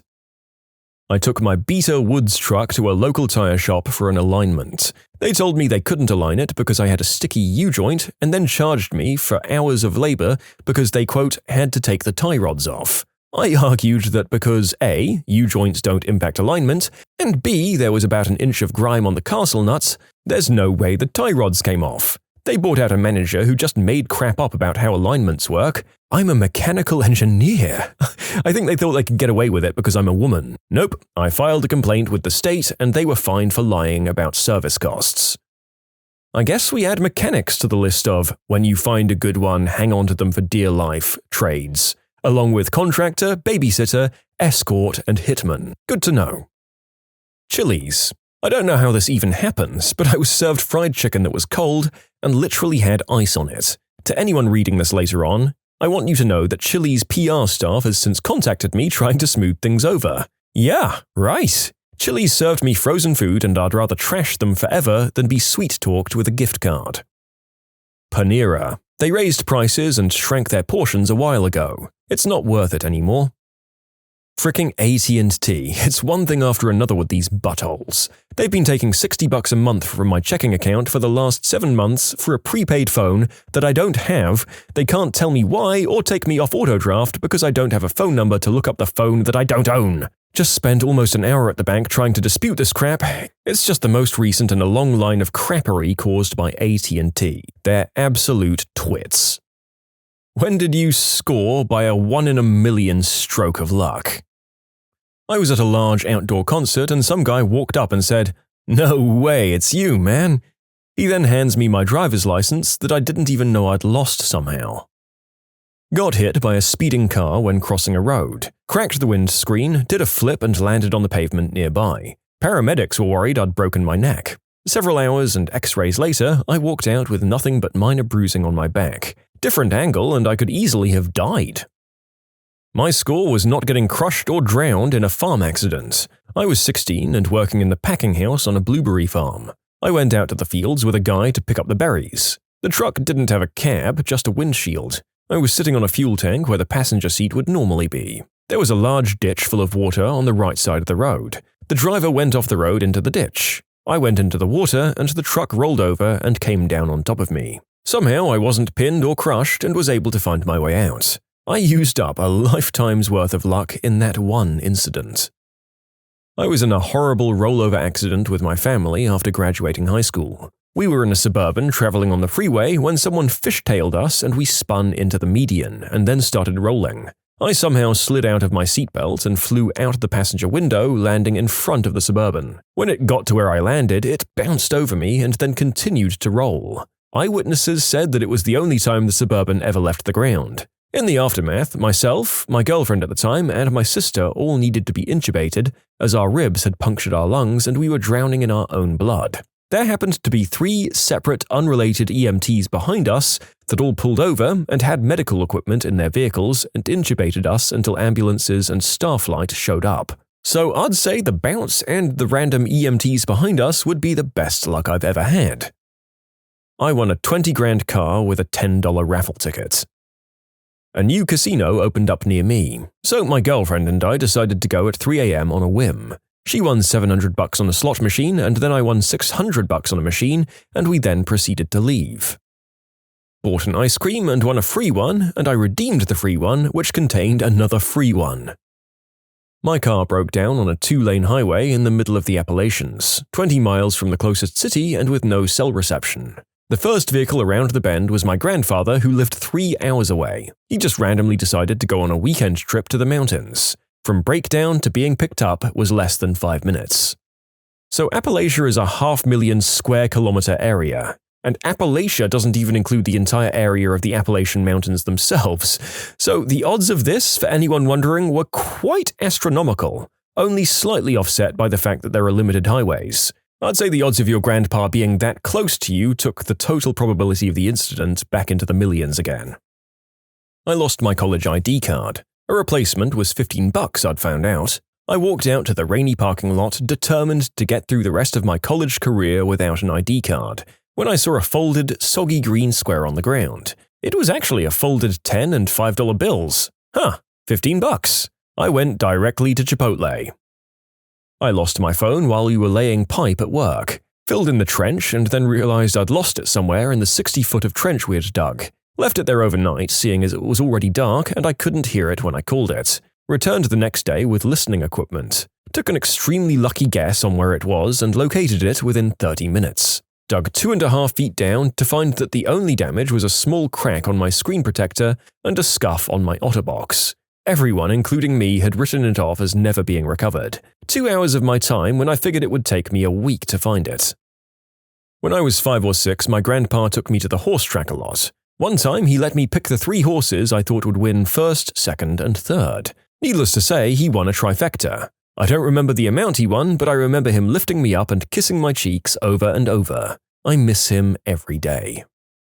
I was around 8 and was at a community center to see a play. After the play, they were hosting a raffle, so I got my grandparents to buy me a few tickets. Now, the weird part. I won every prize. Every single one of them. I had only a handful of tickets, and there were 100+ people in the room participating. I ended up giving some of the presents back to the raffle people because it wouldn't be fair for me to get all of them. And can you imagine a young girl and her grandparents having to carry all of these prizes out? It was unrealistic. Prizes were a giant stuffed bear, wine, bath stuff, more bath stuff, and some chocolates.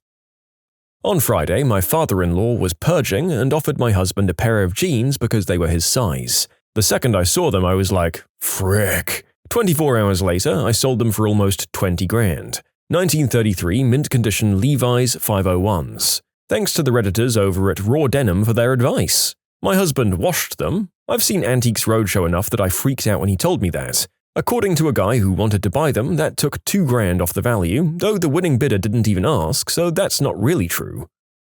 I won a PS4 from Taco Bell. Twice! I've eaten at Taco Bell once per contest since I won the first time. The first time was a launch bundle I won off of a box code I got when coworkers dragged me for lunch. The second was the White Destiny bundle I won with the free code they bury in the rules.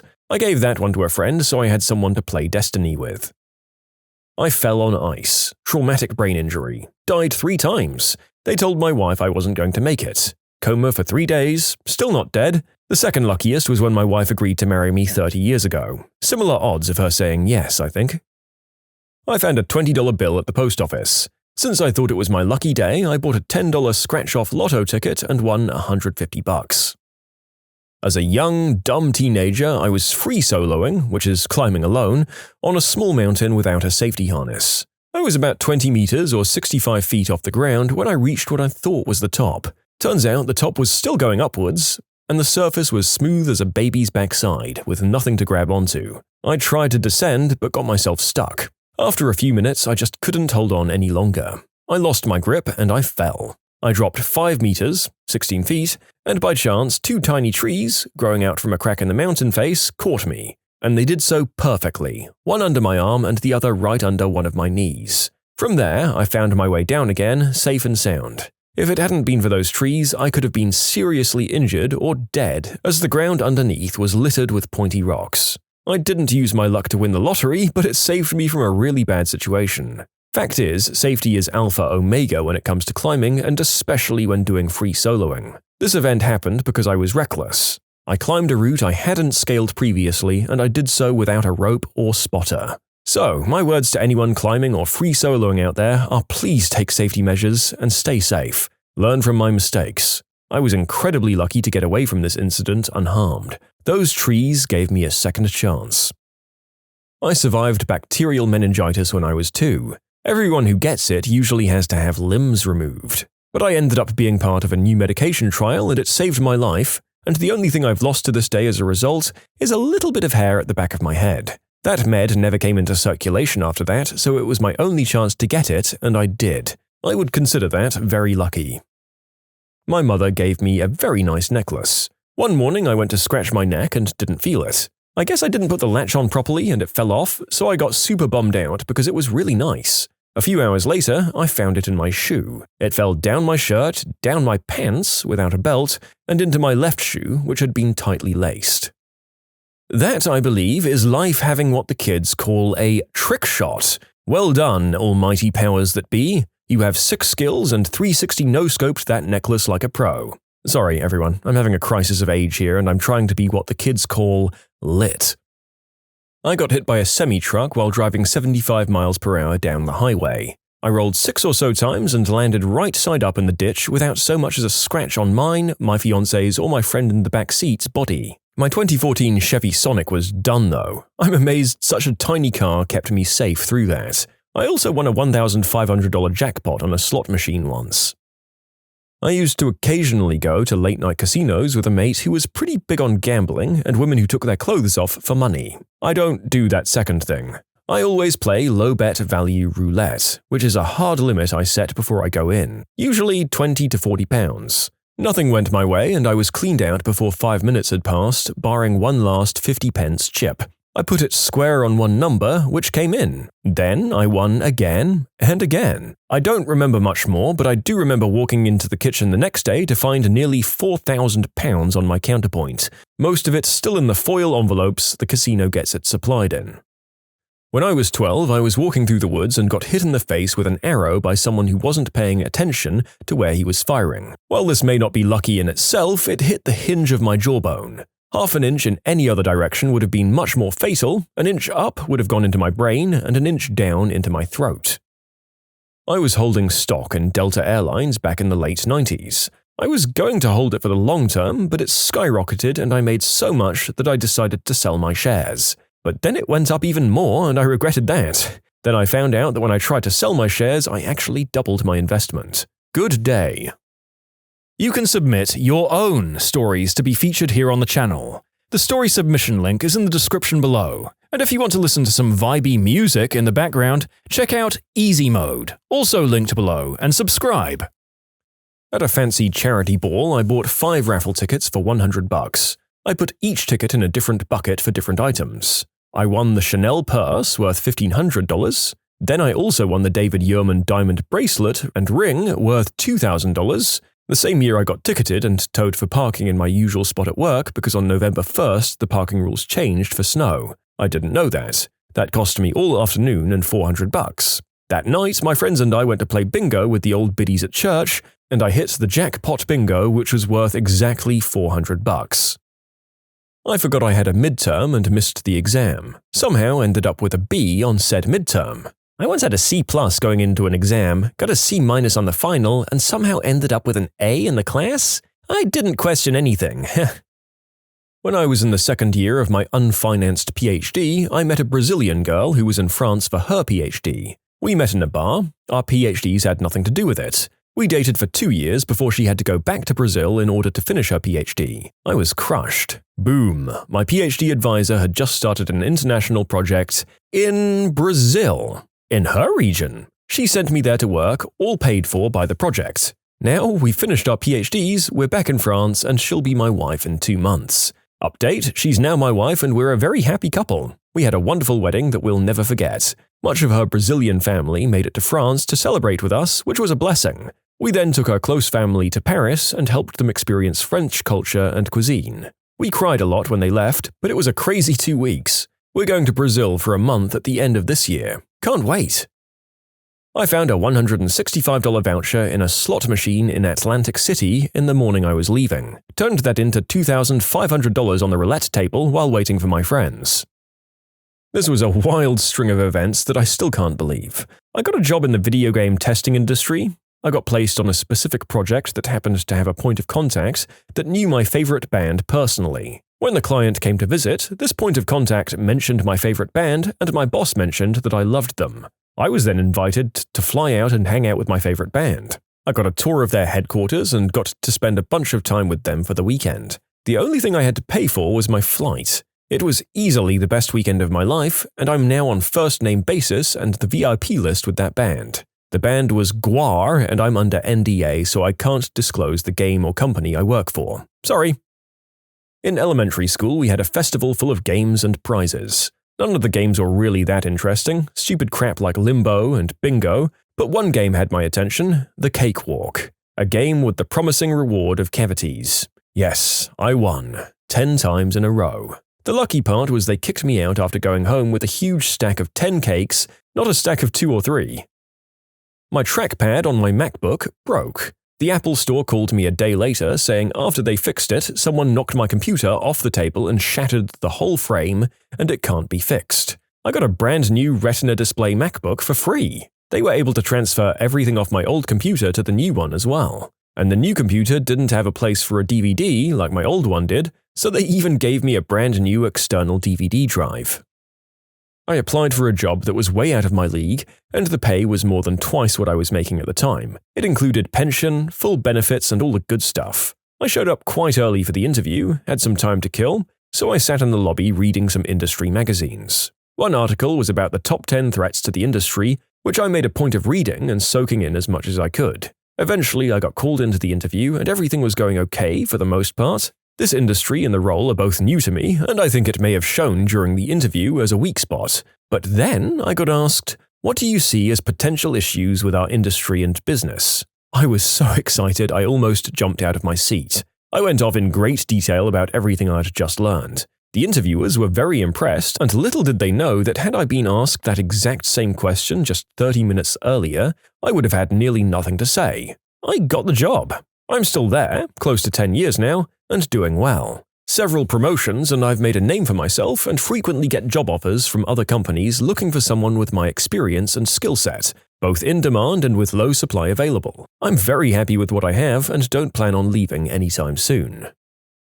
1 a.m. Taco Bell, ordered a Dorito taco and a Crunch Wrap. I ate both, but my body wanted more. I jokingly reached into the bag, telling my girlfriend there was always a fry at the bottom, and there was a frickin' cheesy gordita crunch in the bag. I checked the receipt and was only charged for the 2 things, so that was awesome. I used to work at Taco Bell. If I accidentally made an extra taco or something, I always just threw it in the bag. It's too much of a hassle to deal with it. I did one time make something with lettuce when I was supposed to not have lettuce, so I remade it and asked the guy if he wanted the other one we made free of charge. He says, "No, I don't like lettuce," in a snarky way. Like, fine, screw you too, as if the lettuce is gonna frickin' kill you. It's free food. Just goes to show that some Americans would rather turn away an extra portion of food and make enemies than go anywhere near a vegetable. Pick the damn lettuce out if you don't like it, you moron. I worked at a retail store for luggage where it was base pay plus commission. The other 2 salespeople were lazy as F. They made almost no sales, didn't interact with customers, and basically leaned against the counter sipping coffee and being fake friends with the manager lady. My first week there, I made more commission than they did in an average month. The manager lady was a super witch, kept cutting my hours, said I was making her look bad by making so many sales, and gave me all the crap jobs like taking out the trash every gosh darn day because I was the only male and stronger, she said. Things like cleaning the bathrooms twice a day, cutting into my sales, reassigning my sales to other people so it looked more even. I lasted 3 months before the fake friends talked enough crap about me stealing their sales that the manager fired me. 3 months later, I'm working with a company that's flipping houses. We get a call from a landlord about a house they wanted to sell because the tenants weren't paying, and being a landlord was more of a pain in the butt than he thought. When we get there, guess who was the tenant? Yeah, the witch manager that fired me. I straight up bought her house for cash and evicted her. I once threw an apple out of a car window at a traffic cone and knocked it over when I was 10. I went to war and didn't die. Same. I got blown up in Afghanistan, had 13 pieces of shrapnel hit me in the front plate of my IOTV. When I went home on R&R, I bought a lotto ticket. Won $100. Haven't had a single bit of luck since then, though. I rolled 2 natural 20s in a row in an important combat during a game of D&D. Unfortunately, I ended up using all of my party's luck, and a character died the next session due to bad RNG. RNGesus giveth, RNGesus taketh away. I'm a healthy white American male. I'm a healthy white Australian male. Got your one up there on luck, mate? Never having owned a stock before, on gut instinct I bought 186 shares of Apple in 1998. I came out of university and didn't have a job. I was applying and applying for jobs in video editing and media, however I hardly got any interviews. About 4 months of having no job later, I went to my final interview and said to myself that if I don't nail this one, then I'm signing on to a minimum wage job agency. Unfortunately, I didn't get it, so the next day I went down and signed into the job agency. They told me that they have a job in a factory that designed and printed boxes and that I could start tomorrow. It wasn't what I wanted, but it was money in my bank. I was there for a few months and a job came up in their graphics department. I went for it and I got it. I've been there for nearly 3 years now and I've already had a promotion. I've had all in-house training and I honestly couldn't be happier. I truly believe someone was looking out for me to give me this opportunity. In 2 years, I won $11,203, a trip to the Super Bowl, a trip to the AMAs, a trip to a UFC fight, a trip to the NFL draft, and close to 10 to 15 grand worth of small prizes.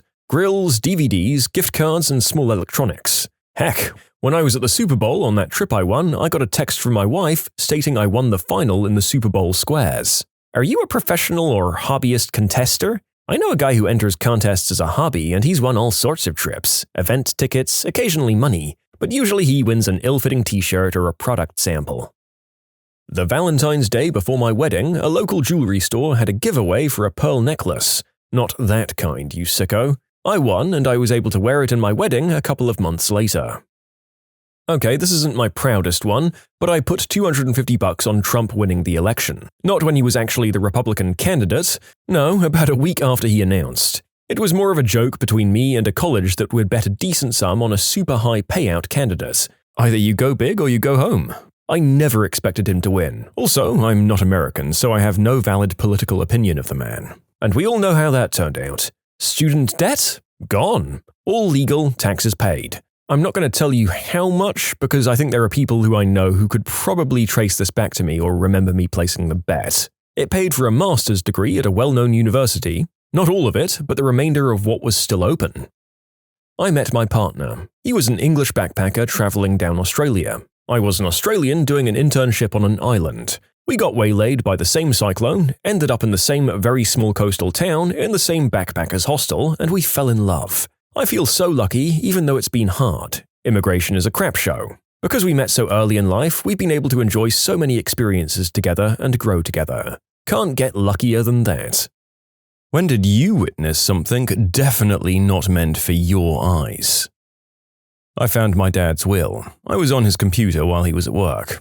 I was actually searching for his adult film stash. Anyway, I ended up finding a strangely titled Word document. At first, it didn't seem like a big deal. It contained a note to each of his kids. It wasn't until I got to the last one, my youngest brother, that I realized it wasn't just a will. The start of that line read something along the lines of, "If anything's going to make me change my mind now, it's writing this part." I realized I'd found my dad's goodbye note to those in his life. I was about 14 or 15 at the time, and I had no idea how to go about talking to him about it. So I decided to just keep it to myself. He started buying us gifts and stuff, and I'd get really scared and still just keep it to myself. I remember one day on the weekend I woke up in my bed to a loud bang coming from my dad's room.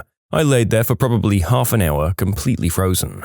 Once I worked up the strength, I went to his room and opened the door. He wasn't in the bedroom, and I was so confused until I saw that the bedroom window was open. What had happened is that there was a gust and the wind had slammed the door shut, but my paranoid brain had heard a weapon shot.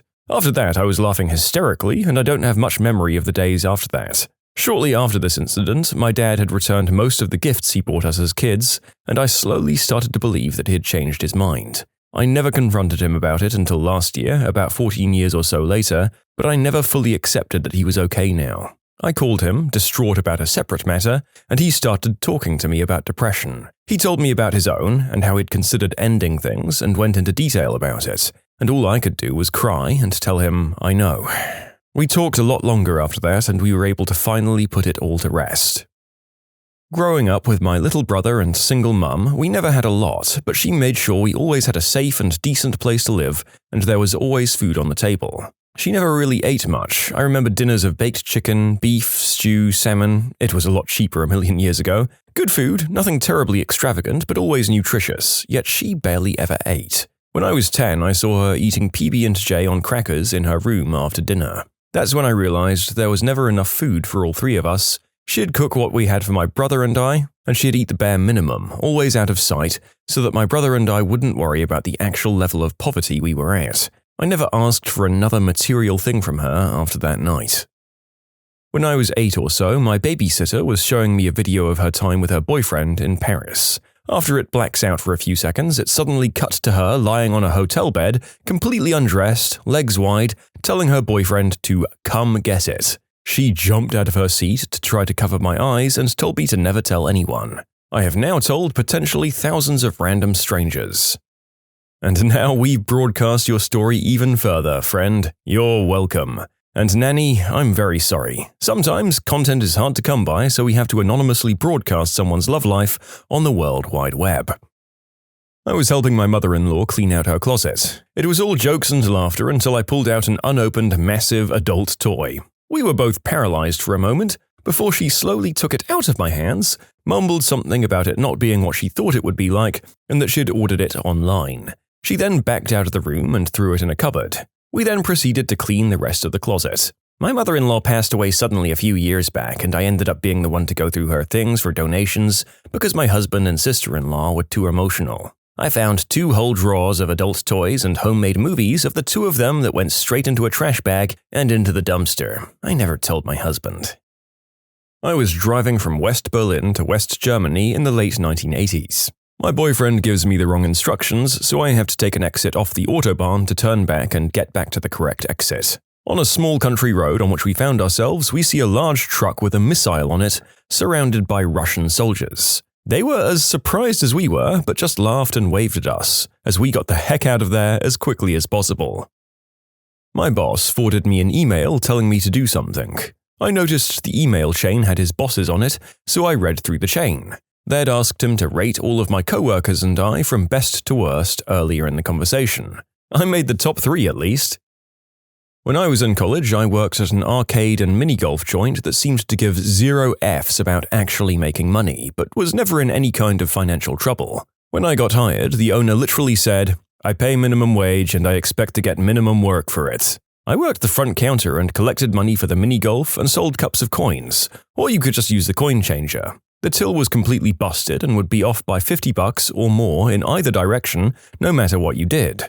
I realized very quickly that I could just pretend to ring up golf fees and cups of tokens and pocket the cash. So I'd pocket $30 to $40 every shift and nobody seemed to give a crap. One of the assistant managers let me take a break 20 minutes after I'd just taken a break because some of my friends had shown up and wanted to smoke a bowl with me. He was like, "That's totally more important than your job." It was awesome. Then one day I walked into the owner's office while his secretary was recording figures in the ledger. I can read upside down pretty well, and it was very obvious that the figures she was recording had nothing to do with the business we were doing. We sold maybe $60 of golf fees a night and maybe $100 in coin cups, but she was recording $600 and $1,000 for each. I commented on the discrepancy and quipped about how someone would think we were in the laundry business, and she got really squirrely and told me to leave the office. The next day, the owner called me into his office and we had a very circumspect conversation about how much I was enjoying working there and enjoying the perks of the job, and I very much got the sense that he was trying to decide if I was going to tell anyone anything.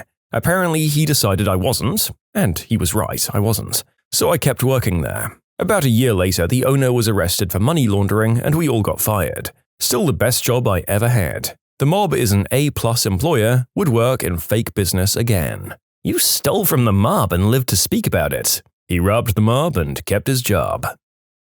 I used to do a little work after school at a local comic shop. One day after school, I was bagging comics when the owner's buddy came in. Hey, look at these, they came out great. He had a stack of glossy amateur adult magazines featuring the shop owner, his buddy, and the owner's wife all doing the deed together. He laid them all out on the counter and they started pouring through the stack excitedly. From what I could see, it looked like the three of them enjoyed one another's company equally and vigorously. Then they noticed I was there. I got sent home early with a stack of free comics. I once walked into my dad's van while he was groin deep in a woman who was not my mother. My dad had a drinking problem. Mum took me and my brother to go looking for him because he was supposed to be buying Christmas presents. Found his van at a bar. Mum sent me to look inside the van to see if there were presents in there. Looking into the back and seeing my dad's bare butt as he was going to town on some chick, he turned over his shoulder, looked right at me and said in the most evil voice, "Get out." This was 20+ years ago and I still get emotional thinking about it. I still remember the entire thing so clearly.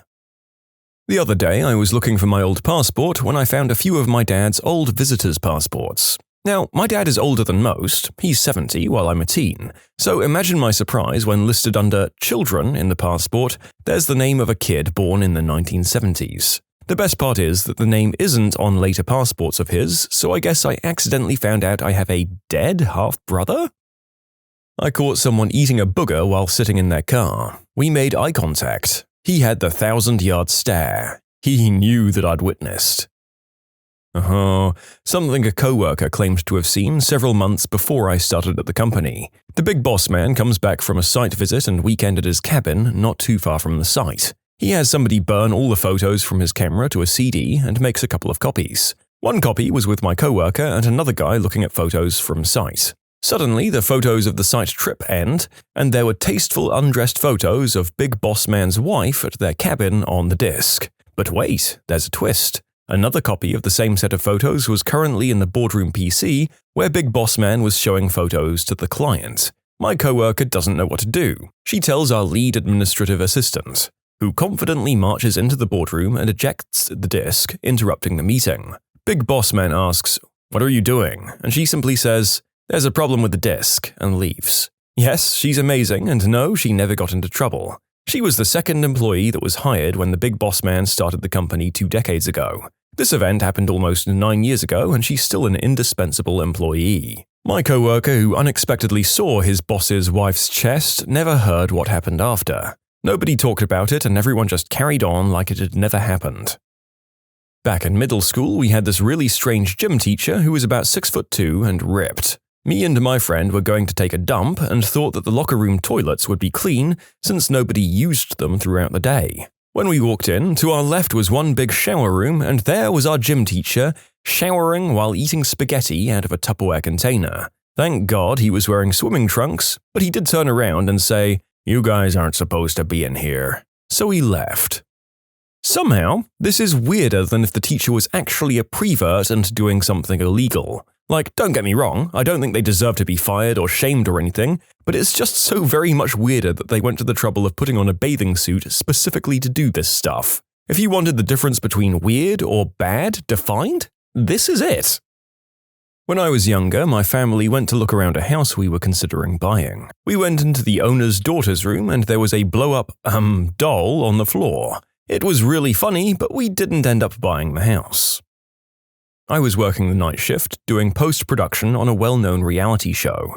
I walked into the men's room and found our lady boss bent over the sink, getting done from behind by one of the other night guys. They both looked up, we made eye contact in the mirror, and I closed the door without a word. I never brought it up, but she gave me the next night off, quote, "for all your hard work." You can submit your own stories to be featured here on the channel. The story submission link is in the description below. And if you want to listen to some vibey music in the background, check out easymode, also linked below, and subscribe.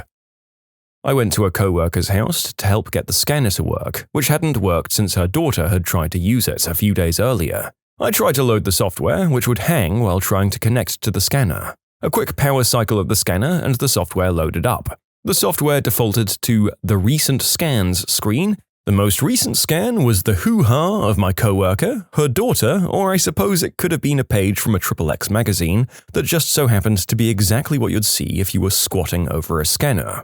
My hotkey skills were so fast, so I might have Alt F4'd before she saw what I did, but once that software worked, I used a different program to perform a test scan. Easy, but uncomfortable way to earn $20. I saw a Homer Simpson keychain in my mum's desk drawer. I didn't say anything. 2 weeks later, it was in my Christmas stocking, and she goes, "Wow, how did Santa know how much you like The Simpsons?" And that's how I figured out Santa must have been sleeping with my mum. My dad once handed me his tablet and suggested I look at an ebook or something while we were sitting around in a theater waiting for a play to start. I don't know if I misunderstood him or what, because when I brought up his Amazon Reader app, I saw the last book he had been reading was How to Deal with No Whoopee in Your Marriage, or something along those lines. Dad was very embarrassed, quickly took the tablet back, and we didn't speak of what had just transpired. Another time, Dad handed me his phone and asked me to look up something for him, while we were sitting around the living room at a family get-together. When I opened his browser app, the last page open was pornography. The video began autoplaying and I frantically tried to figure out how to close the tab, but all I really managed to do was look at the video for far longer than I wanted to. So I shoved the phone back at my dad and said, "You need to close the tab, I can't figure out how, I'm sorry." And we once again didn't speak of what had just transpired. There was also another couple of times where I went to use his computer and there was either a bunch of adult flicks open in his browser or some kind of porno in the CD tray. My dad is a bit absent-minded, you see. Okay, this was more heard than seen, but I was golfing with my mother's fiancé when he got a phone call. He had his cell volume turned up really high and I overheard a woman who wasn't my mother say some things, including the phrase F and suck in a seductive manner. I convinced myself that it wasn't my business or that I'd misunderstood and I dropped it. A few years later, her now husband was revealed to be a serial cheater with active partners numbering in the dozens. Yes, I still feel like crap, and yes, they're divorced. Alright, here it goes. I was in the 7th grade, so I was almost 12. I woke up in the middle of the night and heard my mum screaming. I jumped up and got ready to defend my mother. I opened up my parents' bedroom door and my mum was, well, she definitely wasn't in trouble. My dad was behind her and they seemed to be enjoying themselves. I didn't understand at the time, but I wanted to get out of there before they noticed me. However, instead, I fainted. That, my friends, is something I definitely wasn't supposed to see. I am forever scarred. I'm 25 now and my dad still likes to bring it up at Christmas dinner. I was bartending and it was slow. I was putting away glasses by the only two people sitting at the bar. They seemed like a new couple, really touchy and stuff. At some point I noticed that she was wearing a wedding ring and he was not. Right as the music died down between songs, he turned to her and said, "You know, they're gonna ask you where you were when he drowned." I noped out of there real damn quick. This was 5 years ago now, but from what I remember, they definitely knew I heard them. I was like 2 feet away. I froze for a second, then turned and went straight into the kitchen. I was freaking out with the kitchen staff and trying to figure out what to do. When I came back, they'd paid cash and left. I debated calling the police, but had no other info besides what I'd heard. I freaked out for a few days. I never heard anything about anyone drowning. I didn't keep it a secret either. I've told this story a lot, and this was a small town where people had nothing better to do than talk. So if there was a scandal, it was common knowledge what I'd heard. When I was 14 and a friend hosted a birthday party at his house with all of the parents invited. Needed to use the restroom, but the main one was occupied, so my friend told me I could use the one in his mum's bedroom. As I walk up to the door, I could hear somebody in there, so I decided to wait until whoever was in there was finished. A good 10 minutes later, my friend's mum, who was hosting the party, and another good friend's stepfather walk out and see me standing there all confused. They asked what I was doing there, and I just said I was waiting to use the bathroom. Surprisingly, they played it cool and just said I could use it now, and they walked off. I saw a couple doing the deed under a secluded waterfall in the woods on a hiking trip with my parents when I was 12. Majestic AF. Look, doing it in the outdoors is awesome, just don't forget the blanket.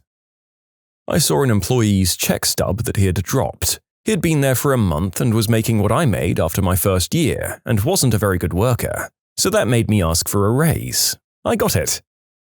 I was playing at my friend's house once. His grandparents were staying in his room, and I forgot. I totally ran in on them getting ready to do the deed. It was awkward. You know what? Good for them. I hope that when I'm that age, my partner and I still like each other enough to need to have fun while staying somewhere else instead of waiting for our annual bump at a planned time later in the year. My parents' collection of marital aids. That was way more reality than my 10-year-old brain was prepared to handle. I found my mum's vibratory toy as a kid. She told me it was a neck massager. I still cringe every time I remember this memory. By the way, it was the worst neck massager ever. When I started a new job, somebody had left a bunch of HR files on the computer I was given. I opened one up, not sure what it was, and I got to see every employee's salary in the company, even the CEO's. The next day, it was gone. I guess my boss realized his mistake and logged into my system and deleted the files. It was a memorable experience. Our cat was a little late coming home one evening, which was unusual for him. I went looking for him, calling out his name, not massively loudly as it was late at night in a built-up area. As I walked around a corner to a car park, there he was. He looked like he was just having a bit of a chat with a fox. They looked relaxed, they were facing each other, sitting and chilling out. I called his name and he looked at me, seemed flustered, looked back at the fox, then me, almost as if saying, "He's not with me, I don't know him." I called him again and he chased the fox into the bushes before trotting over to me. I'm pretty sure I crossed an animal line. Similar story. Once I came home at night when everyone else was asleep. My cat was sitting on the chair on the porch and there were about 5 or 6 strange cats sitting on the porch or the steps, all facing him. I watched for a moment and they seemed totally relaxed, all sitting with neutral body language. They heard me and scattered in an instant, and my cat calmly asked to be let inside. He was fat, irritable, and did not give a single F. I from then on assumed he was some kind of cat mafioso. Happened in New Jersey, by the way. I worked at FedEx Express when I was getting my bachelor's degree. I was one of the first people there every morning since I was a handler, and I'd help unload our giant metal cans off a semi. Each can was stuffed full of packages. Well, I'd set up a scanner in order to scan damaged packages so our station wouldn't get charged for it since it was damaged before it arrived. One morning, my manager, who was an alcoholic and pillhead, had me scan these large bags going to the VA. Said it was in case anything was missing. These bags were closed with a Velcro strap around the top, so they weren't very secured. These giant bags were full of pills, and it never occurred to me that anything was wrong. Well, one morning I arrived a little earlier than normal, and I was setting stuff up when I heard a tearing sound. It was Velcro coming apart. I didn't think anything about it, and I kept working. After about 5 minutes, I heard a thud and looked up to see that manager come around to the corner of the can and place a VA bag back onto the ground and walk away. He didn't notice I was there since I was in between 2 trucks in the warehouse. After seeing that, it made sense to me why he wanted me to scan the bags now. The scumbag was and had been stealing pain medication out of the veterans' hospital bags and was using them for his own addiction. I brought it up to a coworker that had worked there forever, in which she told me to just ignore it, unless I had hard evidence like a video or that I actually saw him digging in the bag. If I had anything less and accused him of that, I'd surely be fired since HR gave 0 craps about its employees and only protected the managers. Beavis and Butthead Do America. My parents found out we went into that theater and they dragged us out real quick. My 6-year-old cousin asked me if I wanted some chewing gum. I said sure, if she has some. She then goes to her mother's purse and takes out 2 packages of, male protection and asks me, "What do you want, strawberries or banana?" The next thing I know, I'm shoving Durex packages in her mother's purse saying, "We should firstly ask your mum before going through her things." So the kid doesn't stop there. She takes the purse, goes into the kitchen where the entire family was reunited and asks her mother, "Mom, can I have some gum?" Her mum says she doesn't have any. The frickin' girl takes these rubbers out of the purse and says, "Sure you do. I want the strawberry ones, please." Imagine her mother's embarrassment. On Christmas Eve, I couldn't sleep at all, so I went to the kitchen to get some water or something, and out in the living room were my parents setting out presents and eating the cookies I'd left out. They said that Santa was running late and was in such a big hurry that he just dropped off the presents and asked them to put them out for him. What did someone do to automatically qualify as the dumbest person you've ever met? An old coworker named James. We worked at McDonald's and we were both 16. One time, while mopping the lobby, he, for some unknown reason, decided to chase a number of customers around with the mop, yelling, "I'm gonna get ya!" He was fired on the spot. My brother and I were in the kitchen one day as teenagers. My brother was filling the sink to wash dishes. When the sink was nearly full, he went to turn the tap off, but it wouldn't budge, so the water kept flowing. I tried turning it too, but with no success. This is when the panic set in. The level of the water was rising fast, and we didn't want to flood the kitchen. He took big saucepans out of the press to fill with water to keep things from overflowing, while I was in a frantic scramble under the sink to try and find the mains to turn it off there. I couldn't find it. Now, really panicking, I took over the pot-filling duty and my brother went off to look for my dad as quick as he could. Dad came running in with my brother while we were shouting at him about looking for the mains. Dad just came over to the sink and pulled the plug out of the hole, letting all of the water down the drain. Haha.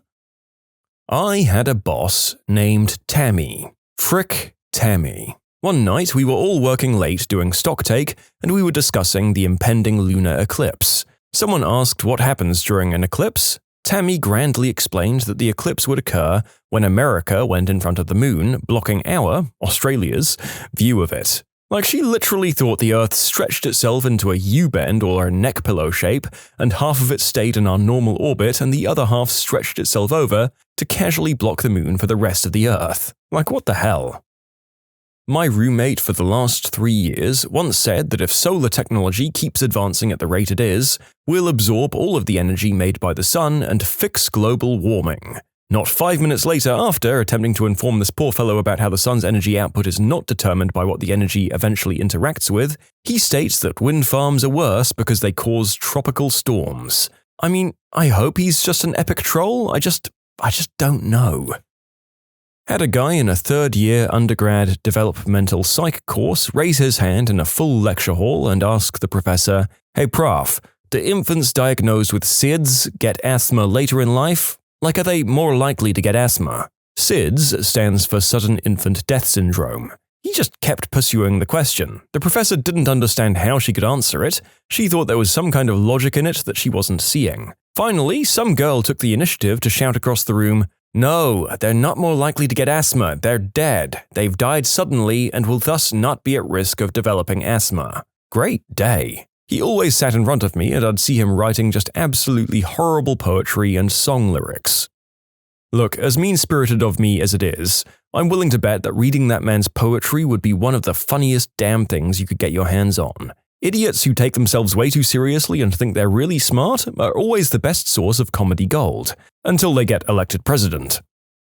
I am half Korean going to high school in the Midwest during the 1992 LA riots. My typing teacher pulled me into the hallway and asked if I had an uncle or something that I can call into LA to make the riots stop. She said she knew that we're all close and we all have stores and whatnot, therefore I must have a connection there. I was like, "Lady, even if I did have an uncle I could call, do you think he's Batman or something?" Oh boy, my biggest argument with this person was over whether the correct phrase was egg yolk or egg oak. My high school classmate, whose name is Nick. We were in chemistry doing a lab practical, which required the use of a bulb pipette, a glass pipette with a removable bulb that you can squeeze. Nick didn't know how to use the pipette, so he put it to his mouth to suck up the sulfuric acid. It got about 3/4 of the way up before our teacher screamed, "Nick, stop that right now!" Why do the crossings beep? It's for blind people. But blind people can't drive. Back when I was in middle school, I was playing Guitar Hero with the neighbor, and he asks, "Hey man, why does the yellow button have a bump on it?"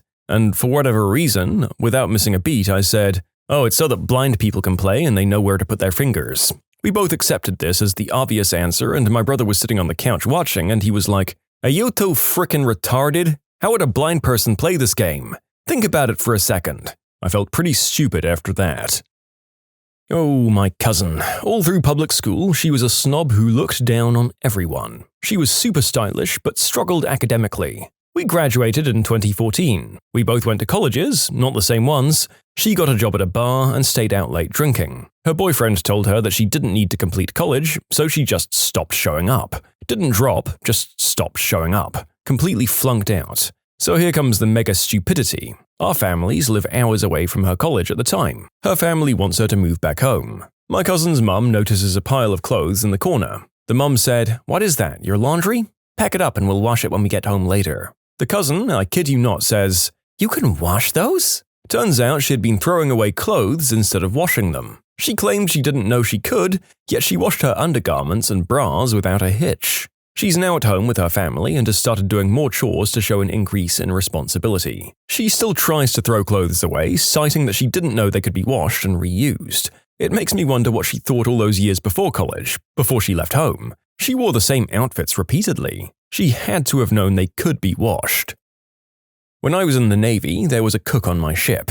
He once served rare chicken. I genuinely couldn't tell whether he was trying to cover up his limitless incompetence or if he genuinely believed that rare poultry is a thing. He was dumb enough to believe it. Another time, he was supposed to make sugar cookies, several hundred of them for the whole crew. He didn't bother to read the label on the container he opened, and apparently he didn't taste the batter at any point, and he actually made salt cookies. He used up all the remaining salt in the pantry, and we had unseasoned food for the remaining several weeks of the mission, during which time the captain assigned someone to be the cook's bodyguard. A girl my dad dated for a while. Even while dating her, my dad would say she was dumber than a bag of rocks. One day, she sat down to watch a movie with my dad. The movie was all about this guy and his twin brother. She sits and watches the whole thing, no interruptions. At the end, she turns and asks, "So, were there two of him?" Would explain why she always had the TV turned to a music channel. Apparently, she just couldn't follow normal TV or movies. There was a, troubled kid that I went to high school with. He struggled with school, but had friends. However, he was starting to do substances and go down a bad path. He decided to photocopy the front and back side of a $20 bill, cut it out of normal paper, and glue the two halves with Elmer's glue. What's even more sad is that to test his new theory, he went to the gas station, bought some gum, and it actually worked. So in his mind, it must have meant that it was a foolproof plan. So he tried to go and deposit the glued-up money at an actual bank. He was obviously found out and arrested. I don't know where he is now, but I'm assuming he's making similar life choices.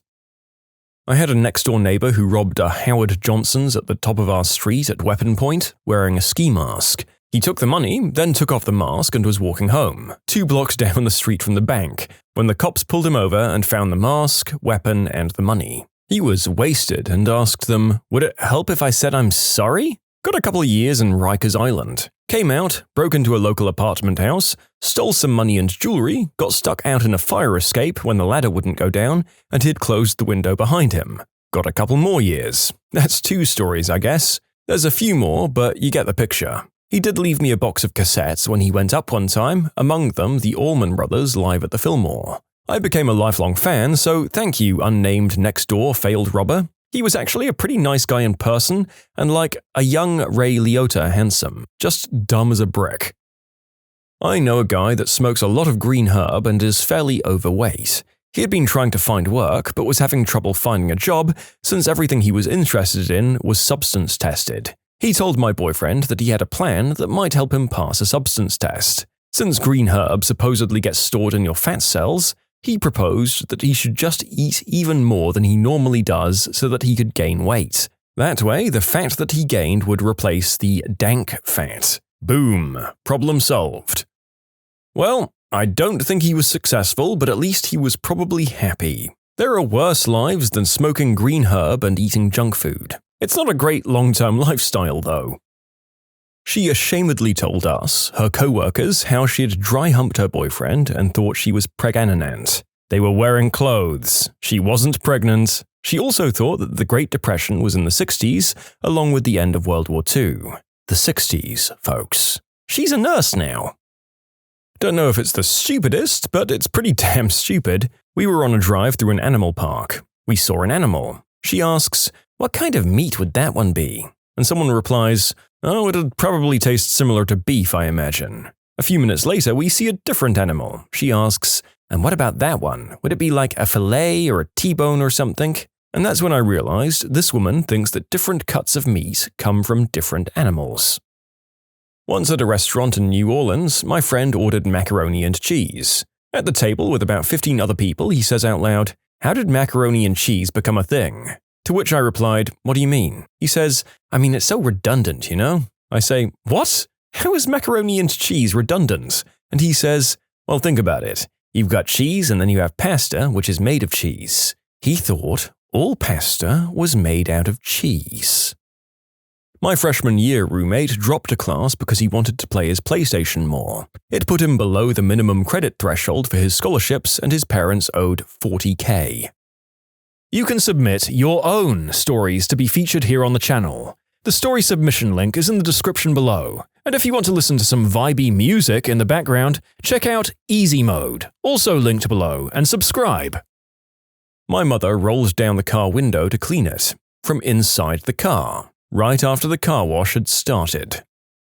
I worked on a hay press for about a month. Most guys had a high school education. One particular guy was telling me about a girl he was talking to on Tinder or one of the many dating and chat apps. He said that she was in New York and he wanted to go visit her. I told him that's pretty cool, and New York will be quite the change from our little town. He then hesitated and asked me how close New York was. We were in Washington State. He had no idea New York was over 2,000 miles away. When I was a teenager, my friend's older brother was one of the dumbest mother effers I'd ever encountered. We once witnessed him trying to see the inside of a motorcycle gas tank using a Bic lighter. He assured me a lighter flame wasn't hot enough to ignite gasoline. On another occasion, we got into a debate concerning the power of an atomic bomb. He was dead set that you could only take out like 2 houses maximum. This man went on to have multiple arrests before I moved away, and fathered 3 children with 2 women. We all lived in a trailer court as well. I'm not saying it's a prerequisite for idiocy, but some of us get out and some do not. A guy I went to high school with was at a party and asked the homeowner if he could have her tattoo kit. She obviously said no. He left and came back an hour later with a ski mask on, demanding the tattoo kit. He was arrested the next day. You can't make up that kind of stupidity. I once had a property manager, the person who was in charge of the rental I lived in, since the homeowners lived out of state. This manager did a bunch of obnoxious things. My husband and I thought she was greedy and maybe getting money for herself and hiding it from the homeowners for repairs or something like that because of the shady-seeming things she'd do when we had repairs. Then we mentioned something about gardening. She said, "You know, I've always wanted to try growing tomatoes and just watering them with salt water. That way, the tomatoes would already be salted when you ate them." Huge reminder to never attribute to malice what is just pure old-fashioned being dumb as a rock. Knew a guy in high school who I'm 99% sure only passed because he cheated like crazy and got tons of people to do his work for him. In grade 11, he was taking some kind of politics course and was writing some kind of essay on American politics. We're from Canada. I agreed to edit his essay, and it was the most insane thing I've ever had to edit. There were multiple sentences that I couldn't understand until I asked him directly. He ended his essay with the phrase, "just like Jesus would have wanted." I don't think he was Christian, and he spelled Condoleezza Rice as Conga Lisa Rice. My 24-year-old cousin. She legitimately thought that my sister being a vegetarian meant that she couldn't eat animal crackers. If your cousin were 4 instead of 24, this would be pretty charming. A guy I worked with named Buddy bought a huge Snap-on roll-away toolbox for over $3,000 on credit. 2 days later, he sold it to a coworker for $1.5 grand because he had some overdue bills and had to pay them. Needless to say, he never paid Snap-on for the toolbox. He was off into the winds after he was fired for starting his 4th fistfight at work. One of the guys I worked with told the Snap-on salesman where Buddy's new job was, and last I heard they were now garnishing his wages. The guy was a nutcase though. He had a very thin skin and the slightest thing would set him off. He'd go absolutely nuts when he was set off. He yelled at the security guard and threatened to have him fired because he didn't like his tone. He almost got fired 3 times for fighting, but he was able to win the department manager over until the 4th time. Oh, and one time he was told to put caution tape across a malfunctioning gate and he said, "I don't know how." This one lady at Atlanta's Beer, Bourbon, and Barbecue Festival who clearly didn't know where she was. I'm getting started on this rack of ribs, quietly minding my own business with a glass of beer, when from the group in front of me this lady comes up to me and tells me how she can't stand the smell of meat, roasted or smoked, and tells me to get away from there. This despite the fact that the event's name has barbecue in it and she had to pay $40 to get in. After she left, I had a good chuckle and facepalm with another lady at the table, but my god, I've never seen something more stupid in my life. My friend's father robbed a bank in a small town in Indiana where he lived. This was in the late 70s or early 80s. He spent 10 years in prison for the crime. The same day he was released from prison, he robbed the same bank again. He was caught and back to prison he went. He did not learn in those 10 years not to rob any banks or anything of that matter. My friend behaved like this is what every father does and didn't seem shocked over it. I mean, maybe he just couldn't do life outside at that point? The whole same day thing is what makes me think that at least. There is no way that anyone would think that robbing a bank without scoping it out first was a good idea. Or maybe he was betting on them, never thinking he'd be stupid enough to immediately do it again? I wonder if the same slightly older clerk got the déjà vu fright of a lifetime. Guy stole a bike, cop stopped him and asked where he got it, and he said he stole it.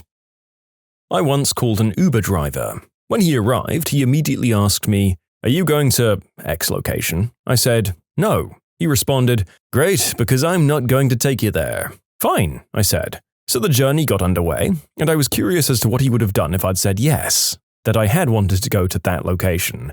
So I asked him, "Hey, what would you have done if I said that I did want to go to that place?" And he responded, "Look man, I'm not going to frickin' take you to that place, okay? I told you already." I was a bit befuddled, but I tried again. No, I don't want to go there. In fact, you already know where I want to go. It's on your destination map.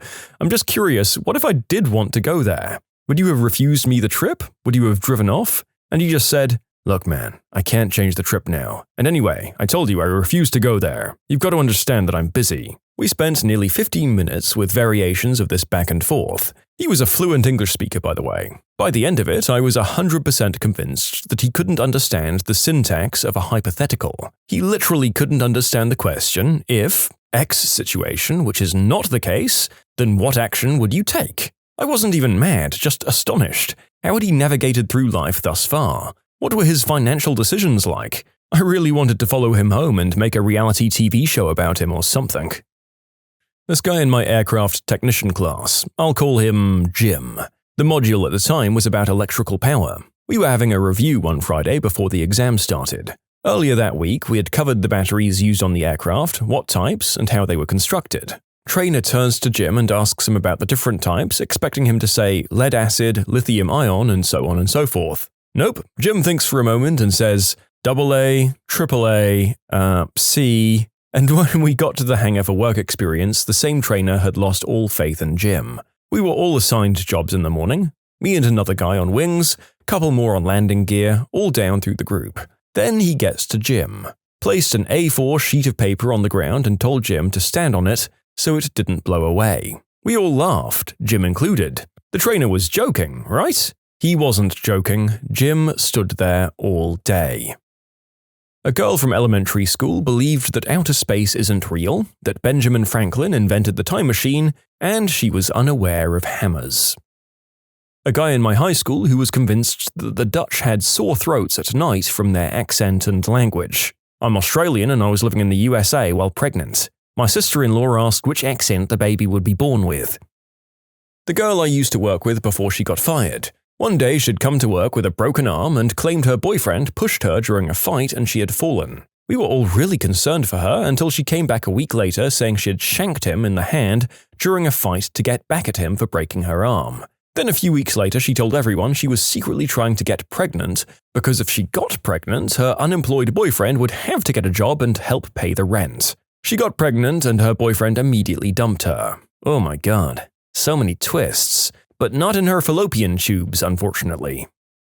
An old co-worker of mine, he was helping me move and while we were carrying the couch, he dropped it. Thinking he was hurt, I asked if he was okay, and with the most serious and frightening look in his eyes, he said, pointing, "Look, it's the moon and it's daytime." He was 25 at the time. My sister, who carved a symbol of the Third Reich on her own arm, it wasn't even symmetrical. Sieg fail. There was this guy at my high school who wasn't too bright and was mostly harmless, but about halfway through he decided he was going to be a thug.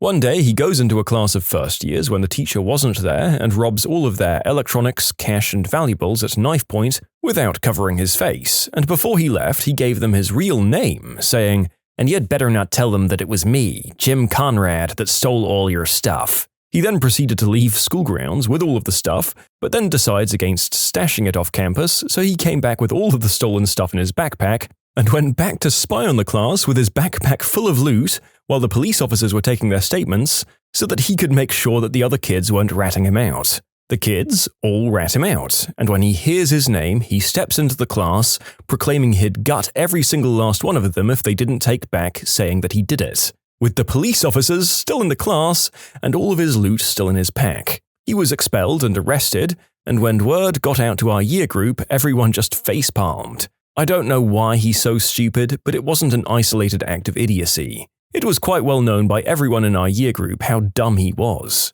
In fact, he didn't even qualify for admission, but his family called in a ton of favors to get him in on recommendation. One night during high school, my friend and I got invited to a party. I didn't drive back then, so my friend picked me up. All went well on our way to the party. On the way back, however, he got pulled over. As we were pulling to the side of the road, I told him I was going to pretend to be sleeping, since I was the passenger. Anyway, I hear the cop get out of his cop car, walk towards our car, stop at the window, and not say anything. I can feel the brightness of his flashlight, but I don't hear him or my friend say anything. After what seemed like an eternity, I decide to open my eyes to see what's going on. And that's when I see my friend, the guy who's driving, pretending like he's sleeping as well. What made you give up on a computer-illiterate person who you were just trying to help? Oh, this quote comes from my dear mother. "It's not turning on now because you've downloaded whatever that Firefox thing is." My aunt. I moved away a year ago to go work for a big IT company. She wants to keep me updated on local news from back home. Her process for giving me news articles from our local news website is mind-boggling. She first prints off a news article from a website to her office copier. She then takes the printout, puts it back on the office copier, scans it to PDF and then emails the PDF to herself, then forwards me said PDF. I tried to explain to her 3 or 4 times now how to copy a URL from her web browser, paste it into her email, and send that to me. But she insists that that's too complex and she'll never be able to figure out how to do that. My boss calls everything from our website to our printers database. We do in fact have a document database which we use, so every time she has an issue, I have no freaking idea what she's talking about. I can't connect to the database. It might mean she can't print. The database has crashed, where being hacked means that her computer is unplugged. There are similar people at my company who refer to everything as the server. Is the server down? Means their screen resolution is set to 800 by 600. Is the server up? Means I've somehow erased my hard drive. And could you put it on the server means why isn't the file magically appearing on my desktop? Reaching over my shoulder and pressing the power button while I'm midway through a registry edit and saying, "Do you think rebooting it will help? How does one react to that without violence?" Ever since you fixed that paper jam, my computer has been running slower. This is why I don't do computer support for my family and friends anymore. It's always, ever since you did X, my computer has been running slower. No, mother effer, ever since you downloaded Comet Cursor and Bonsai Buddy, your computer has been running slower. I'll ask them, show me exactly how you caused the problem to occur. And they'll answer, why can't you do it? You're the computer expert. It's maddening. Even when you try to explain why you need to know what they were doing at the time, they still take it as an accusation. What are you going to do because of it? Call the police? I really don't get the irrational fear of computers from some people. People will apparently choose to take any suggestion that they might have caused the problem as a personal attack as well, even when it's from someone that they need to give the information to in order to fix said problem. And this isn't even unique to computers. Is it possible that the human race are the ones who've missed a major software update somewhere along the line? They thought that if you get the destination address slightly wrong on an email, someone, like an electric postman I guess, will know what you mean. My mum had been giving out her email, adding, or something like that, at the end of it. There's a guy out there who's a devout Christian. I think I've gotten every single email intended for him for years. Personal stuff, calls to pro-life action, bank statements, his child's PlayStation Sony account, and lately, a lot of really crappy adult movie and dating sites. I think he might be going through a divorce. I think the most infuriating thing you can hear from one of these people is when you're on your way out, walking past the computer, and then, oh, by the way, while you're here. Recently, this happened. My IT manager said, the .com site is slow. The system admin said, is the entire thing slow or one of the web apps or what? Can you just spin up some VMs to make it faster? Our answer to every problem is now, just spin up some VMs. Users seem to latch onto phrases like that. I remember once when our internal CRM was playing up, I said, I need to restart Apache. And holy crap. After that, everyone in an office of about 20 people would tell me I need to restart Apache whenever something went wrong. Internet down? Restart Apache. Document missing? Restart Apache. Forgot your password? Restart Apache. So, here's how you can prevent this from happening in the future. Don't give me the technical mumbo-jumbo, just fix it. Oh, it doesn't work for me like it does for you, I'm just unlucky. That is never true. My mum shouted at me the other day because her camera wasn't connecting to the computer. I spent some time trying to help, at which point it became all my fault, but I couldn't find out why I wasn't recognizing it. I then decided to check the cable. Apparently, USB cables can fit into the top part of Ethernet ports. Who knew? Blaming an error on you when it happens months later and is completely unrelated to any work you did, especially if it's a hardware failure when you fixed software problems. Just imagine that with any other technical industry. Got a friend who's an electrician come to your house for free to install an outlet for free, and next year a light bulb on the other side of the house burns out, so you call him up and say it's probably his fault and guilt him into replacing it? That crap just doesn't fly. My mum said, some of the keys on my keyboard are sticking. Can you ask your boyfriend to reprogram it for me? No, Mum, that's not how it works. That sounds like a hardware problem. You're not the computer engineer. Go and ask your boyfriend. Are the numbers also capitalized? Yes. Yeah, they are, sure. Yesterday, we usually have 2 computers in the business center for guests to use. Well, one is out of commission because it broke. The guests killed it. This lady comes to the desk and said she couldn't get it to work, and I frown and say, well, it's just a monitor, there isn't a computer actually attached. But there's a monitor? Yeah, but unless you hook it up to a PC of your own, that monitor is not a PC. I must be the idiot because she started arguing about it from the beginning. Not really a computer problem, but just as enraging. I used to do internal systems support for Circuit City. If it plugged in and wasn't merchandise, I fixed it. I got an emergency call one afternoon for a store 200 miles or 3.5 hours drive away. Their direct TV display was down and the district manager was insisting somebody come to fix it ASAP. So I drop what I'm doing, drive my butt 200 miles to get to the fricking store, only to find that the 2 power strips at the bottom of the display that everything was powered from were plugged into each other instead of into an actual working outlet. I was frickin' livid. Got a new laptop 2 weeks ago. I installed Firefox on it. My dad said, "What's this?" "Oh, it's Firefox, Dad. It's a different web browser. I don't want you installing things that aren't normal to your new laptop. It could contain viruses." I once spent 20 minutes correctly aligning the pins on a VGA connector that a client's child had smashed repeatedly onto the video connector, incorrectly resulting in pins being bent and twisted like a plate of spaghetti. If I hadn't, she would have needed a new monitor as it was a CRT and it ran directly into the unit, as opposed to today's setups. So after I do this and get her computer to a screen, she begins to complain to me about how I wasted 20 minutes of time intentionally to bill her more. I said, "Good day," like I was British royalty, and I moseyed on to my next call. "Hackers use Notepad," said my IT director right after removing the Start menu shortcut to Notepad from everyone's computer, but he did leave the executable. I'd like to let it sink in that this was uttered by the Director of Information Technology at a company. I'm an idiot nobody with an arts degree, and it sounds like I'd be better at the job than him if I just rocked up, played Minesweeper all day, and let my personnel do their jobs. At least I have the sense to know when I don't know what I'm doing." The end user said, "I had a Word document on my C drive that I'd been working on for the past week. I accidentally deleted it and emptied the recycle bin. I need the file for a meeting I have in 20 minutes. Get it back for me. I'm sorry, but there's really no way for us to recover that file. But I thought you said that the servers were backed up nightly. Go to one of the backups and get it back." "Well, that's true, but you didn't save it to the server, you saved it locally." "Well, yeah, I needed it on the C drive in case I needed to work from home." "But you have a desktop PC, not a laptop. How do you work on it from home?" "What do you mean, how? I email it to myself, work on it on my home computer, and then email it back." I take a big breath inwards and say as professionally and calmly as I can, "And you did this last night?" "Yes." At this point I'm very happy because I realize that I can help the person after all. "Great! Then there should be a copy of the file in your inbox. You can just re-download the attachment you sent yourself last night." "You mean I have to do it myself? Fine. God forbid you IT guys actually do anything useful. I don't know why we even pay you." Slams the phone down to hang up.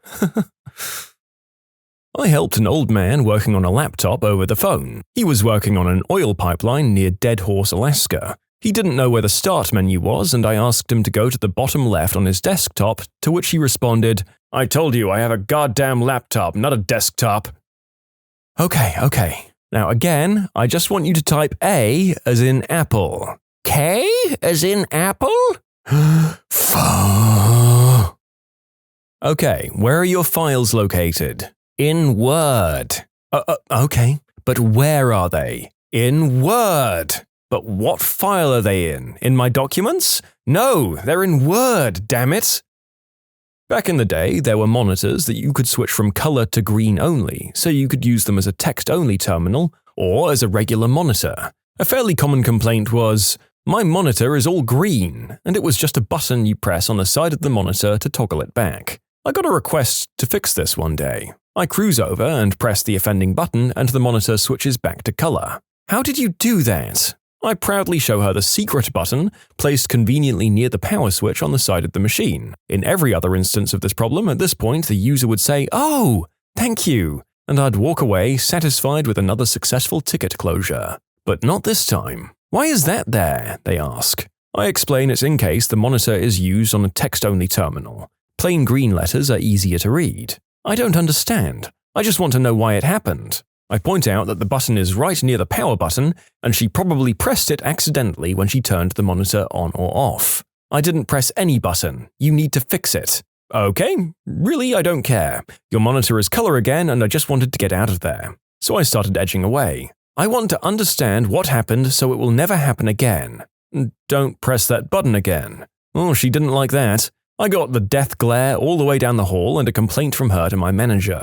We both made fun of her behind her back for a very long time after that. Pro tip, it's okay for you if you do something that makes the computer act funny and you have to ask for help to fix it. You don't need to find a way to blame it on someone or something else, and we're not going to judge you for it unless you act like a butthead about it. Believe me, whatever stupid thing you've done, we've seen stupider. In short, don't press that effing button and act like it wasn't your fault.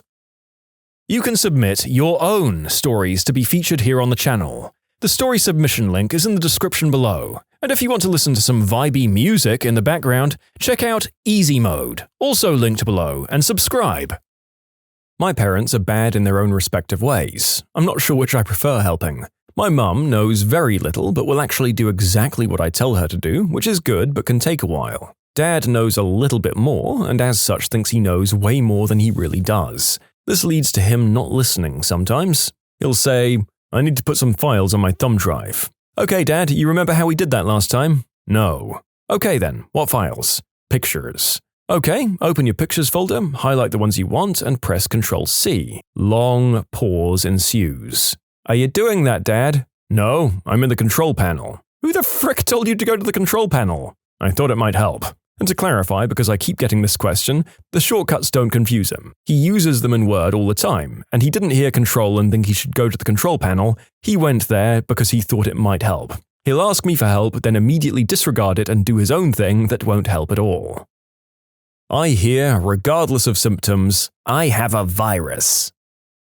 Hey, I know you folks at Best Buy are always trying to confuse people like me. I don't want to hear any bullcrap. Just show me where the disks of internet are. Disks of… Ma'am, I don't understand. Do you already have a provider or… Cut the bullcrap. Just show me where I can get a disk of internet. In the aisle next to the car stereos, ma'am. Circa 2006. No, listen, it's not a problem with my computer, it's that the screen keeps turning blue. I was running a check disk on a PC for someone who was out on vacation. I stepped out for a few minutes to work on another nearby PC. I come back to the office and some lady was sitting in the chair trying to use the computer. I don't know who this lady was, but she told me there were a lot of words and stuff on the screen, so I turned the computer off. In the middle of a check disk. On a computer that wasn't hers. Look, people, I know, listen. Things that we don't understand can be scary and intimidating to some of us. But with that in mind, maybe when you see something alien from the great beyond in the email machines that these young people are always using, you shouldn't just run up to them and shove the metaphorical stake through the heart of the foreign entity. Just a thought. About 10 years ago, I briefly worked at a non-profit that used Dreamweaver for their massive website. I was hired to clean up and reorganize the site, which was slow and not well organized. Since the rank and file had been using the WYSIWYG interface for years, the content was filled with all sorts of depreciated or incomplete and inappropriate elements like Blink. So I'd bring individual documents into my favorite text editor, use regular expressions to strip out all of the HTML, and then reformat the content with a well-validated HTML that could be easily dropped back into the templates and now work with the new CSS. Not parsing, merely removing. The code that was there wasn't worth parsing. So, my boss was a VP, laterally moved from a non-technical department to oversee the web development team. She could barely use her computer to surf the web, let alone code anything. She just knew Dreamweaver was our development tool and tried to use buzzwords to justify her micromanagement style. Technical people were not fooled, and non-technical people thought that she was brilliant and all techie. So she came into my office one day and rather obviously worked her way behind my desk to see what I was doing. If we had done the same, we would have seen her instant messaging her friends all day, I bet. I ignored her since it was obvious she was checking up on the new girl. With the piles of content I'd plowed my way through, I had nothing to hide and a lot to be proud of. However, upon seeing the text editor up with content she recognized, she literally shrieked, "This is gobbledygook, it's not Dreamweaver, the entire web is written in Dreamweaver. Everyone knows that. Why did we hire you?" Even though I'd been there less than a month, that was the day I started looking for a new job. Every problem that ever arises on a person's computer is a result of whatever you previously did, regardless of time frame or action. You downloaded Firefox? Well, that's clearly what caused that catastrophic hard drive failure. My uncle used to call any mild tampering, such as removing one of the 200 search bars, breaking, as he was used to it like that. I say, turn the computer off by pressing and holding the power button. There was 20 seconds of silence on the other end of the line. Did it turn off yet? No, I can still hear it running. The guy was pressing and holding his LCD power button, not the one on the PC. Support is hard over the phone unless you're extremely specific, and then they just think you're being a jerk. So I've just stopped helping friends altogether because it feels like having the nebulous qualifier "good at computers" entitles any and all acquaintances to treat you like slave labor tech support. And that is bullcrap because you can't do that with any other skill set. If you've got a friend who's got some culinary talent, you never hear someone say something to them like, "Hey dude, I'm really craving a southwestern omelet with a spice honey glaze, and I was kinda hoping you could help me out." Huh? Google it. Google what? Oh, Google the recipe. Why would I try to seek out step-by-step instructions and try to solve my own problems? That sounds like it involves work and reading. Come on, do it for me. You're so good at cooking.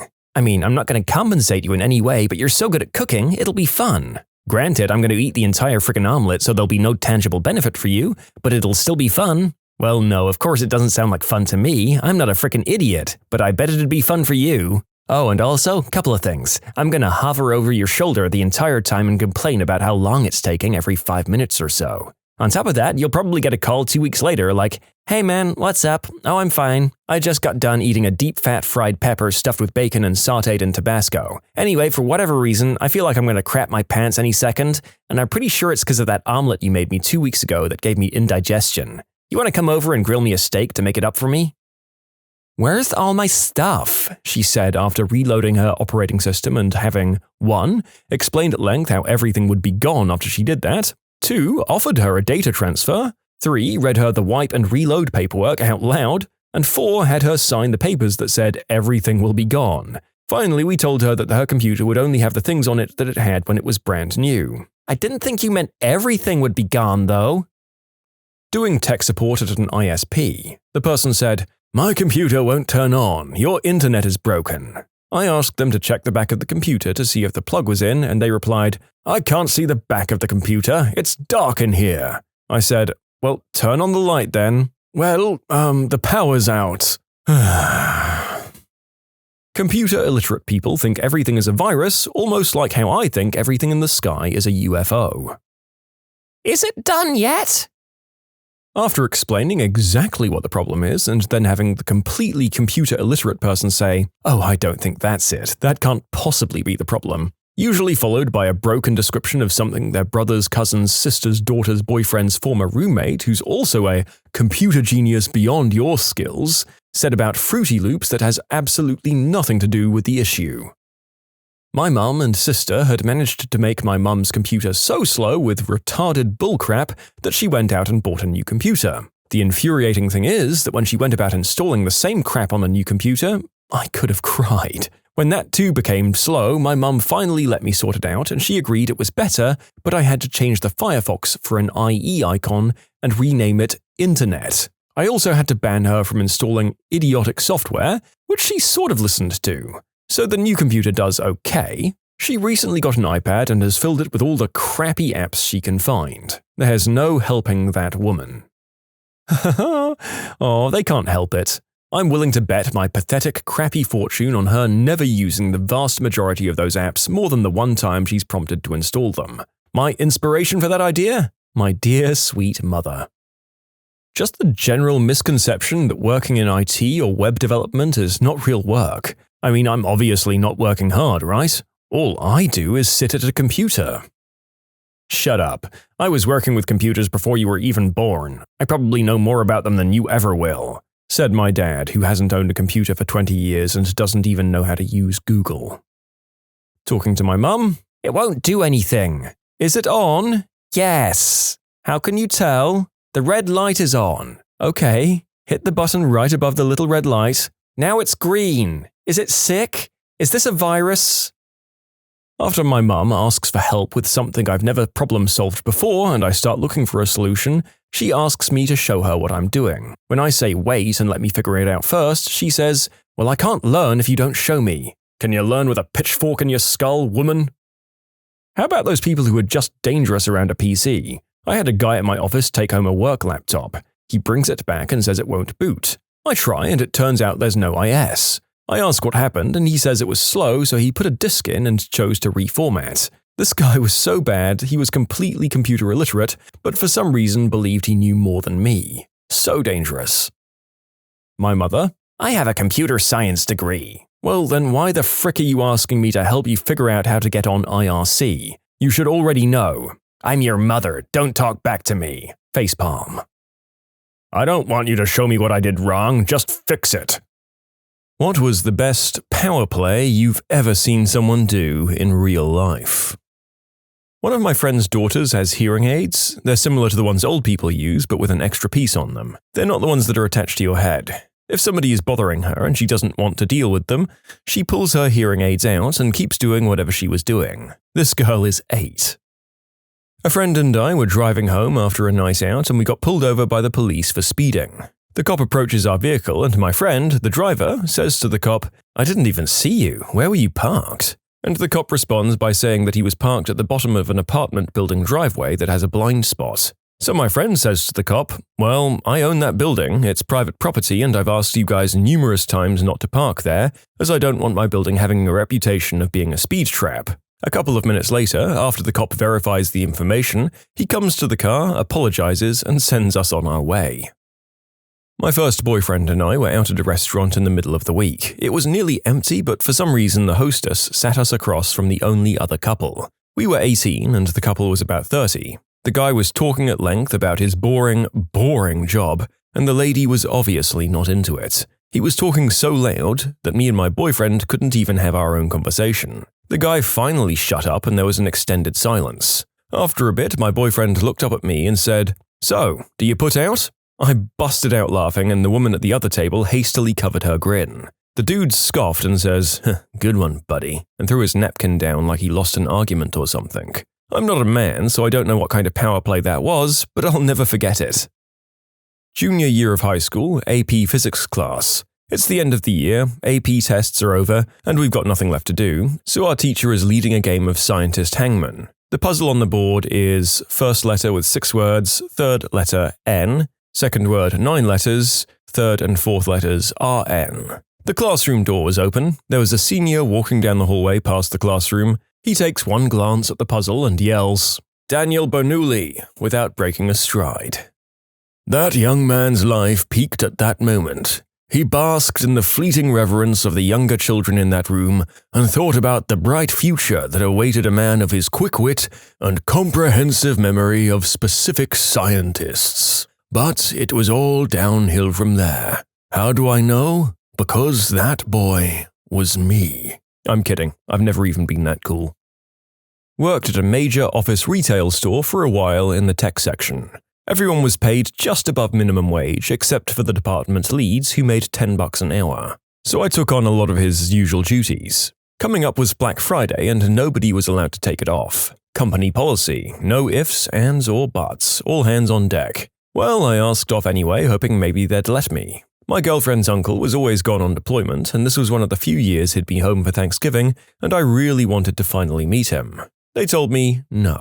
So I go back to the tech section and keep filling in as if I was the tech lead. Then I approach the store manager, asking if I can have that position as well as the raise that accompanies it. He sat me down and explained how they weren't sure yet, and if I could really work hard for the next 6 months, then they'd reevaluate and see if I was a fit for the position then. The other department managers all figured I'd be given the job, and they were all surprised when it hadn't happened. I smiled and said, "Thank you for your time," walked straight to the work computer we used and typed this exact message. "Dear store manager's name, this is an official 9-day notice as my last working day here will be the day before Thanksgiving. IK Izzy." I walked right back into his office after printing it out and handed it to him. He reads it, looks up at me and asks if I can stay for Black Friday. I told him he couldn't pay me enough. This kid from my class in high school was too late for physics class. When he entered the class, the teacher said, "When you're too late, you know you're not supposed to enter that door, Jacob." So this happened on a summer day and the fire exit door was open. After 10 minutes, we hear this walking sound on the metal steps of the emergency stairs outside. We had a class in room 403, the 4th floor. After a while, we all see Jacob entering the room from the fire exit like nothing had happened and sit down. Dropped my son at preschool early with breakfast. Only other kid there was a girl eating her breakfast at one end of the table. She bats her eyes and says, "You can sit by me." He says, "I like this spot over here," at the other end of the table, and she got up and moved. I worked at a grocery store with a friend of mine and he wanted a long weekend because he had friends coming into town, so I took over his days for him. Everything was fine, I was still under 40 hours and the days were covered. Although for some reason the store manager was upset about this and was lecturing us about switching days. My friend looked at him in the middle of his rant and said, "Bob, your beard looks great today." We're both straight dudes. He immediately started cracking up and walked away. That was the end of that and there were no talks about switching days after that. When I got fired at my old job, I didn't know they were going to fire me then, they pulled me into a conference room. There were 3 people and me, and the 3 were sitting around the table. One said to me, "Have a seat," and I said, "No," and stood while they all talked up at me. I'm glad I went out that way because apparently I was the talk of the company for a few days until the next person quit. It was a real crappy company for sure. Had a friend walk up to a girl at a party and say, "You are the hottest girl here and I'm the best looking guy. We belong together." He took her home and they're married now. She was the hottest girl there, it's highly debatable on him. Was at a Mexican restaurant on Cinco de Mayo. The place was absolutely packed and yet somehow there were only like 2 or maybe 3 waiters on staff. We'd been there like 40 minutes and we had our drinks, but still hadn't gotten to order food. This guy at the next table stands up, starts taking people's orders and delivering them to the kitchen. The other waiters seemed like they really appreciated it because people were starting to get annoyed up until that point. He didn't take my table's order, but he took one nearby and he sounded pretty fun. A friend ran into him a few months ago and said he's a really cool guy. That restaurant made the power play there. They made their service so bad that they managed to get a free server. My boyfriend's 5-year-old niece was sitting in my lap. Her 7-year-old brother wanted to sit on my lap, so she tooted on me and was like, "Well, I guess you'll have to sit in my fart cloud now." At a bar, not particularly busy, bartender was talking to some girl across the bar, ignoring everybody else who was trying to get drinks. 10 minutes go by, still chatting. Then this one guy reaches across the bar and fills himself up from the tap. What you've got to do in that situation is climb over the bar, serve everyone their drinks and take the money for them, and then leave before the bartender notices you. I asked my friend's 3-year-old son who his new girlfriend was. He said it was my girlfriend. I was at a party in college. One of my friends was chatting up some girl he was into. Another one of our friends went up and pantses him, pants and boxers. The dude did not freak out or break the conversation flow. He just stood there Donald ducking with 0 Fs given, and that man got some that night. It's got to be that one guy who moved the whole battleship to get the sun out of his eyes. John Mulaney's story about his dad driving to McDonald's with a car full of kids and ordering 1 black coffee. My father told me this story. He had a friend that took a philosophy class and they were discussing authority. The teacher made an example. If I say the class is over, you can leave, you'll do it. But if Mark says the same thing, you'll stay here. After that, Mark stood up and said the class was over and they could leave, and every student left the room. My father didn't have a lecture at that time, and when he asked his friend why he wasn't in his philosophy class, he told him this story. There was a post yesterday where somebody was at a party with Jeff Goldblum. When the host introduced Jeff to them, Jeff said, "My God, of course," like he'd heard of the person. They were on cloud 9 until they heard the Goldblum say that to everybody he was introduced to. Now that the narrator's seen a lot of interviews with the Blum, I completely believe that. I don't fully know that the man understands where he is at any given time, but at the very least he seems to have embraced that and is even enjoying it to an extent. Years ago, a buddy and I stopped in at one of the national chain restaurants open 24 hours. Usually, the service was pretty decent. Not sure what happened that time. There was a number of people and a kind of addition room off the main area. We got our food and first round of drinks. My buddy wanted a coffee refill. They didn't leave us the carafe like some places do now. No waitress, nobody checked the room for a while. Heard other people commenting that they wanted more coffee as well. I got up, walked to some little station off the kitchen maybe, grabbed a pot of coffee and walked back to the room. I poured my buddy's coffee and then poured everyone else who wanted it. I got some laughing thank yous.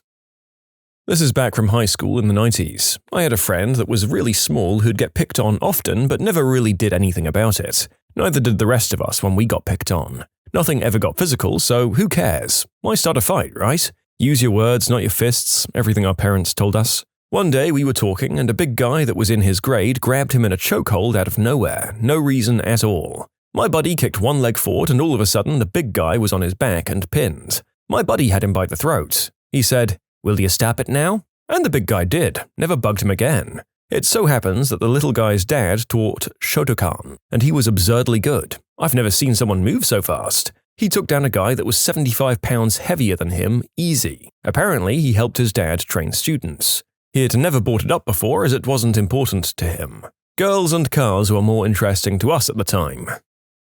You can submit your own stories to be featured here on the channel. The story submission link is in the description below. And if you want to listen to some vibey music in the background, check out easymode, also linked below, and subscribe. It was a small thing, but funny as F, to me at least. Driving somewhere with my brother in the middle of the night. I stop at the gas station, this kid runs up to the car as we're going to drive away. My brother rolls down the window, and the kid asks my brother to buy him smokes. My brother tells him straight to F off. The kid tells my brother to F off for disrespecting him, and that he best drive off like a B-word or his buddies will beat us like the wimps we are. Some crap like that. My brother says something like, "Oh, sorry, sir, I guess I need my buddies then," and he flashes his badge at the kid. The kid's eyes went huge and he ran away. Probably in class. We know how when you ask if you can use the bathroom, the teachers are like, "Well, can you?" Well, one classmate, when asked and the teacher said that, was like, "Yes, I can," and just left. I once had a substitute teacher who vehemently refused to allow me to use the restroom 20 feet down the hallway, and I really had to go number 2.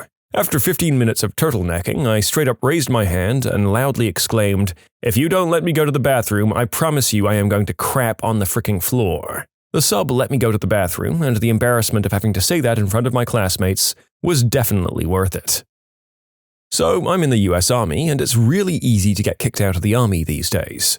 Recently, an investigation got started on some of the guys I work with. They were accused of doing and selling substances, but there was no evidence to support that. No substances, no positive urinalysis, no paraphernalia, nothing. However, due to an attempted power move by the chain of command, these guys were all going to get kicked out. Well, obviously, they all lawyered up and started defending themselves. This whole process took so long that a couple of these guys were set to get out of the Army anyway. So the chain of command extended them so they could continue to chapter them. That's when stuff started popping off. Soldier 1 finds a regulation that says you can't extend a soldier with the express intention of chaptering them. He prints it out and drops it on the commander's desk and starts spazzing out. This is the same commander that extended him so he couldn't leave the Army and forced his pregnant wife to drive a U-Haul full of stuff across the country to his home of record. This regulation goes all the way up to the brigade commander and is still under review. He's going to win though. Soldiers 2 and 3 wrote to their congressman. Soldier 3 went so far as to put in a complaint to the Inspector General, which is a huge problem for the chain of command. Soldier 3, who was the first to be accused and thus started the whole thing, went to trial to defend himself, and his lawyer absolutely demolished the accuser in court. Today, Soldier 3's charges were dropped, which is essentially paving the way for both Soldier 1 and Soldier 2 to completely get off the hook as well. That's a power move right there. When getting a ride with friends, inform the person driving that the child lock on their door is on. They'll get out and open the door for you, and when you get out, don't acknowledge them or shut the door. To anyone watching, it'll look like they're your chauffeur. Just what I want to look like, someone being chauffeured around in a 2013 Nissan Altima with a cracked rear bumper. When my sister and I were little, like 7 and 9, my sister saved her allowance money to buy that Shaggy CD with the popular hit Wasn't Me on it. We were in the car and my sister put the CD in, and my mum listens to about 50 seconds of the song, ejects the CD and swiftly tossed it out the window of the moving car without saying one word. Guys, my mum had been on a long road trip with 2 really annoying kids in an era long before iPads. She was at the end of her rope. She's not that much of a jerk. This was back when one of the new Call of Duties was dropping on a Friday, and my friend was a massive fan. So Thursday, his boss came in and tell him he has 2.5 weeks of vacation time that he needs to use. My buddy jumped at the opportunity to take Friday off so he could stay up all night and game. His manager said, "You can't request vacation days without 72 hours notice." My friend immediately responded with, "I either take tomorrow off or I take the rest of the month off in 72 hours. So we played COD all day on Friday. Poker night at a friend's house. $40 buy-in, winner takes all. Unless the last 2 people decide to split it. There are 8 people playing. By the time it got down to 3 people, we'd been playing for almost 5 hours already. I wanted to go home and I had the most chips, so I said, let's just split it between us 3. I have the most chips, I'll take 40% and you 2 take 30% each. They both said no. I asked the same question 4 times in the next hour, but my chips went down by a lot then. It got down to me and one other person. Everyone knew I wanted to go home because it was late. The other guy looks at me and says, "We can stay here forever playing just the 2 of us. Let's split it 50-50 and call it a night." Everyone was like, "Okay, seems fair." I took one look at my chips and said, "No, 70-30, and everyone was like, "What?" He actually caved and I went home with over $200. I once watched a guy eat a pencil because somebody offered it to him for lunch. He had something to eat, but he still ate the pencil. Listen, are we all going to pretend like this wouldn't have been even more memorable if he was just being offered a pen in the classroom as a writing aid? Although I guess that wouldn't classify quite as much as a power move and just a crazy person. Getting a shave from a straight-edge razor in your office on your first day in front of the whole Scranton branch. My co-worker was in court and arguing with the opposing counsel about settlement and gives them the "take it or I walk" speech, and they refuse. As she's making the power walk out of the courtroom, her high heel shoe slips off her foot. Without missing a beat, tripping, or even turning her head, she tells her assistant, who was also walking out with her, "Get that," and kept walking. I think Ron Swanson's power move of calling somebody the wrong name on purpose is brilliant. There's one thing I used to do with my ex's roomie's ex-girlfriend. She had this thing where she kept it real even if what she was saying was completely ignorant or outright dumb. Her name was Jessie, but every time we'd hang out, I made sure to call her something like Junie, Julie, Jocelyn, or some name starting with a J. Eventually they broke up and I met her at a party where I actually did call her Jessie, which made her very happy, and she apologized for being such a C-word towards my roommates and I. Well, now I'm the C-word, aren't I? One time I was at a bar with this girl I was hanging out with along with some other friends. There were 6 of us in total. At some point, the girl's ex walks in and comes over to our table to make awkward conversation. The girl was completely uncomfortable and so was everyone else. So I go to the bar and order 6 shots and bring them back to the table. I hand a shot to each person in my group and hold mine out for a toast. The girl's ex got the hint and left us alone.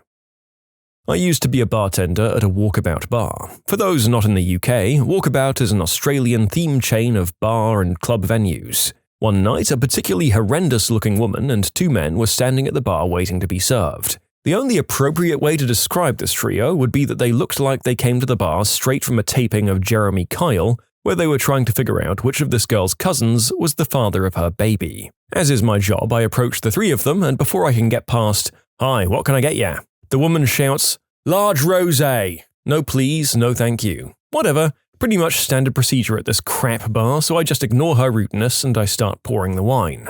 There's only about half a large glass worth left in the bottle, but there's more in the fridge. So as I turn around to retrieve a fresh bottle, she once again shouts, "Oi, keep pouring." I built up a decent tolerance for bullcrap through working for years in service, so I don't react. I just turn to her, holding up the empty bottle for her to see, and tell her, "Bottle's empty, I'm going to..." And of course she cuts me off. "Well, you better frickin' get another one, eh?" At this point I stopped, turning to face her, holding the empty bottle on the bar top with one hand and picking up the glass with the other.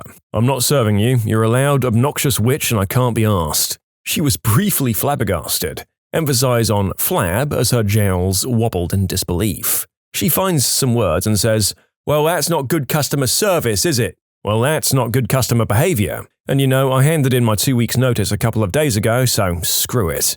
And I turned, pouring the wine glass into the bin as I went, and walked into the back room where the shift leader was standing. I told him, "Yo, some stupid bunt is going to submit a complaint about me." "Oh, why?" he asks. "Because she's a stupid bunt, I'll tell you the details later." And I walk back out to the bar and start serving everyone else while this stupid bunt starts fuming and waiting for someone else to serve her. After about 10 minutes, she remains at the bar and I've calmed down. I decide maybe I was too harsh, and I decide to defuse the situation. I approach her and tell her, "I'm not going to serve you, but I'm not cutting you off, so someone else will..." And I'm interrupted yet again. "I don't give an F, just pour my frickin' drink." I respond with, "Okay, well now you're frickin' cut off, bye." And I leave once again, tapping each of the other bartenders on the shoulder as I go and make sure the bunt could see me pointing her out to all the other staff and telling them not to serve her. She later demanded to speak to her manager, but left before one was available to see her, and I got off scot-free. It was a good day. My friend used to work at Blockbuster, but they fired him after 10 years to hire someone to do his job cheaper. So he created Netflix. It might not be the biggest of all power moves, but I always appreciate it when someone shows up late drinking an iced coffee. If it was a regular coffee, you could just assume they got the cup a while ago and were still carrying it. When you hear those ice cubes rattling around in the cup though, you know for sure that they got that drink pretty recently, even though they were running late. It's a real say something move. When you subscribe, make sure to hit the bell to turn on notifications. Put the playlist on in the background to finish listening to all the stories, or if you want some vibey music to put on in the background, check out easymode. If you like Am I the Genius, give Am I the Jerk a shot. Everything linked in the description.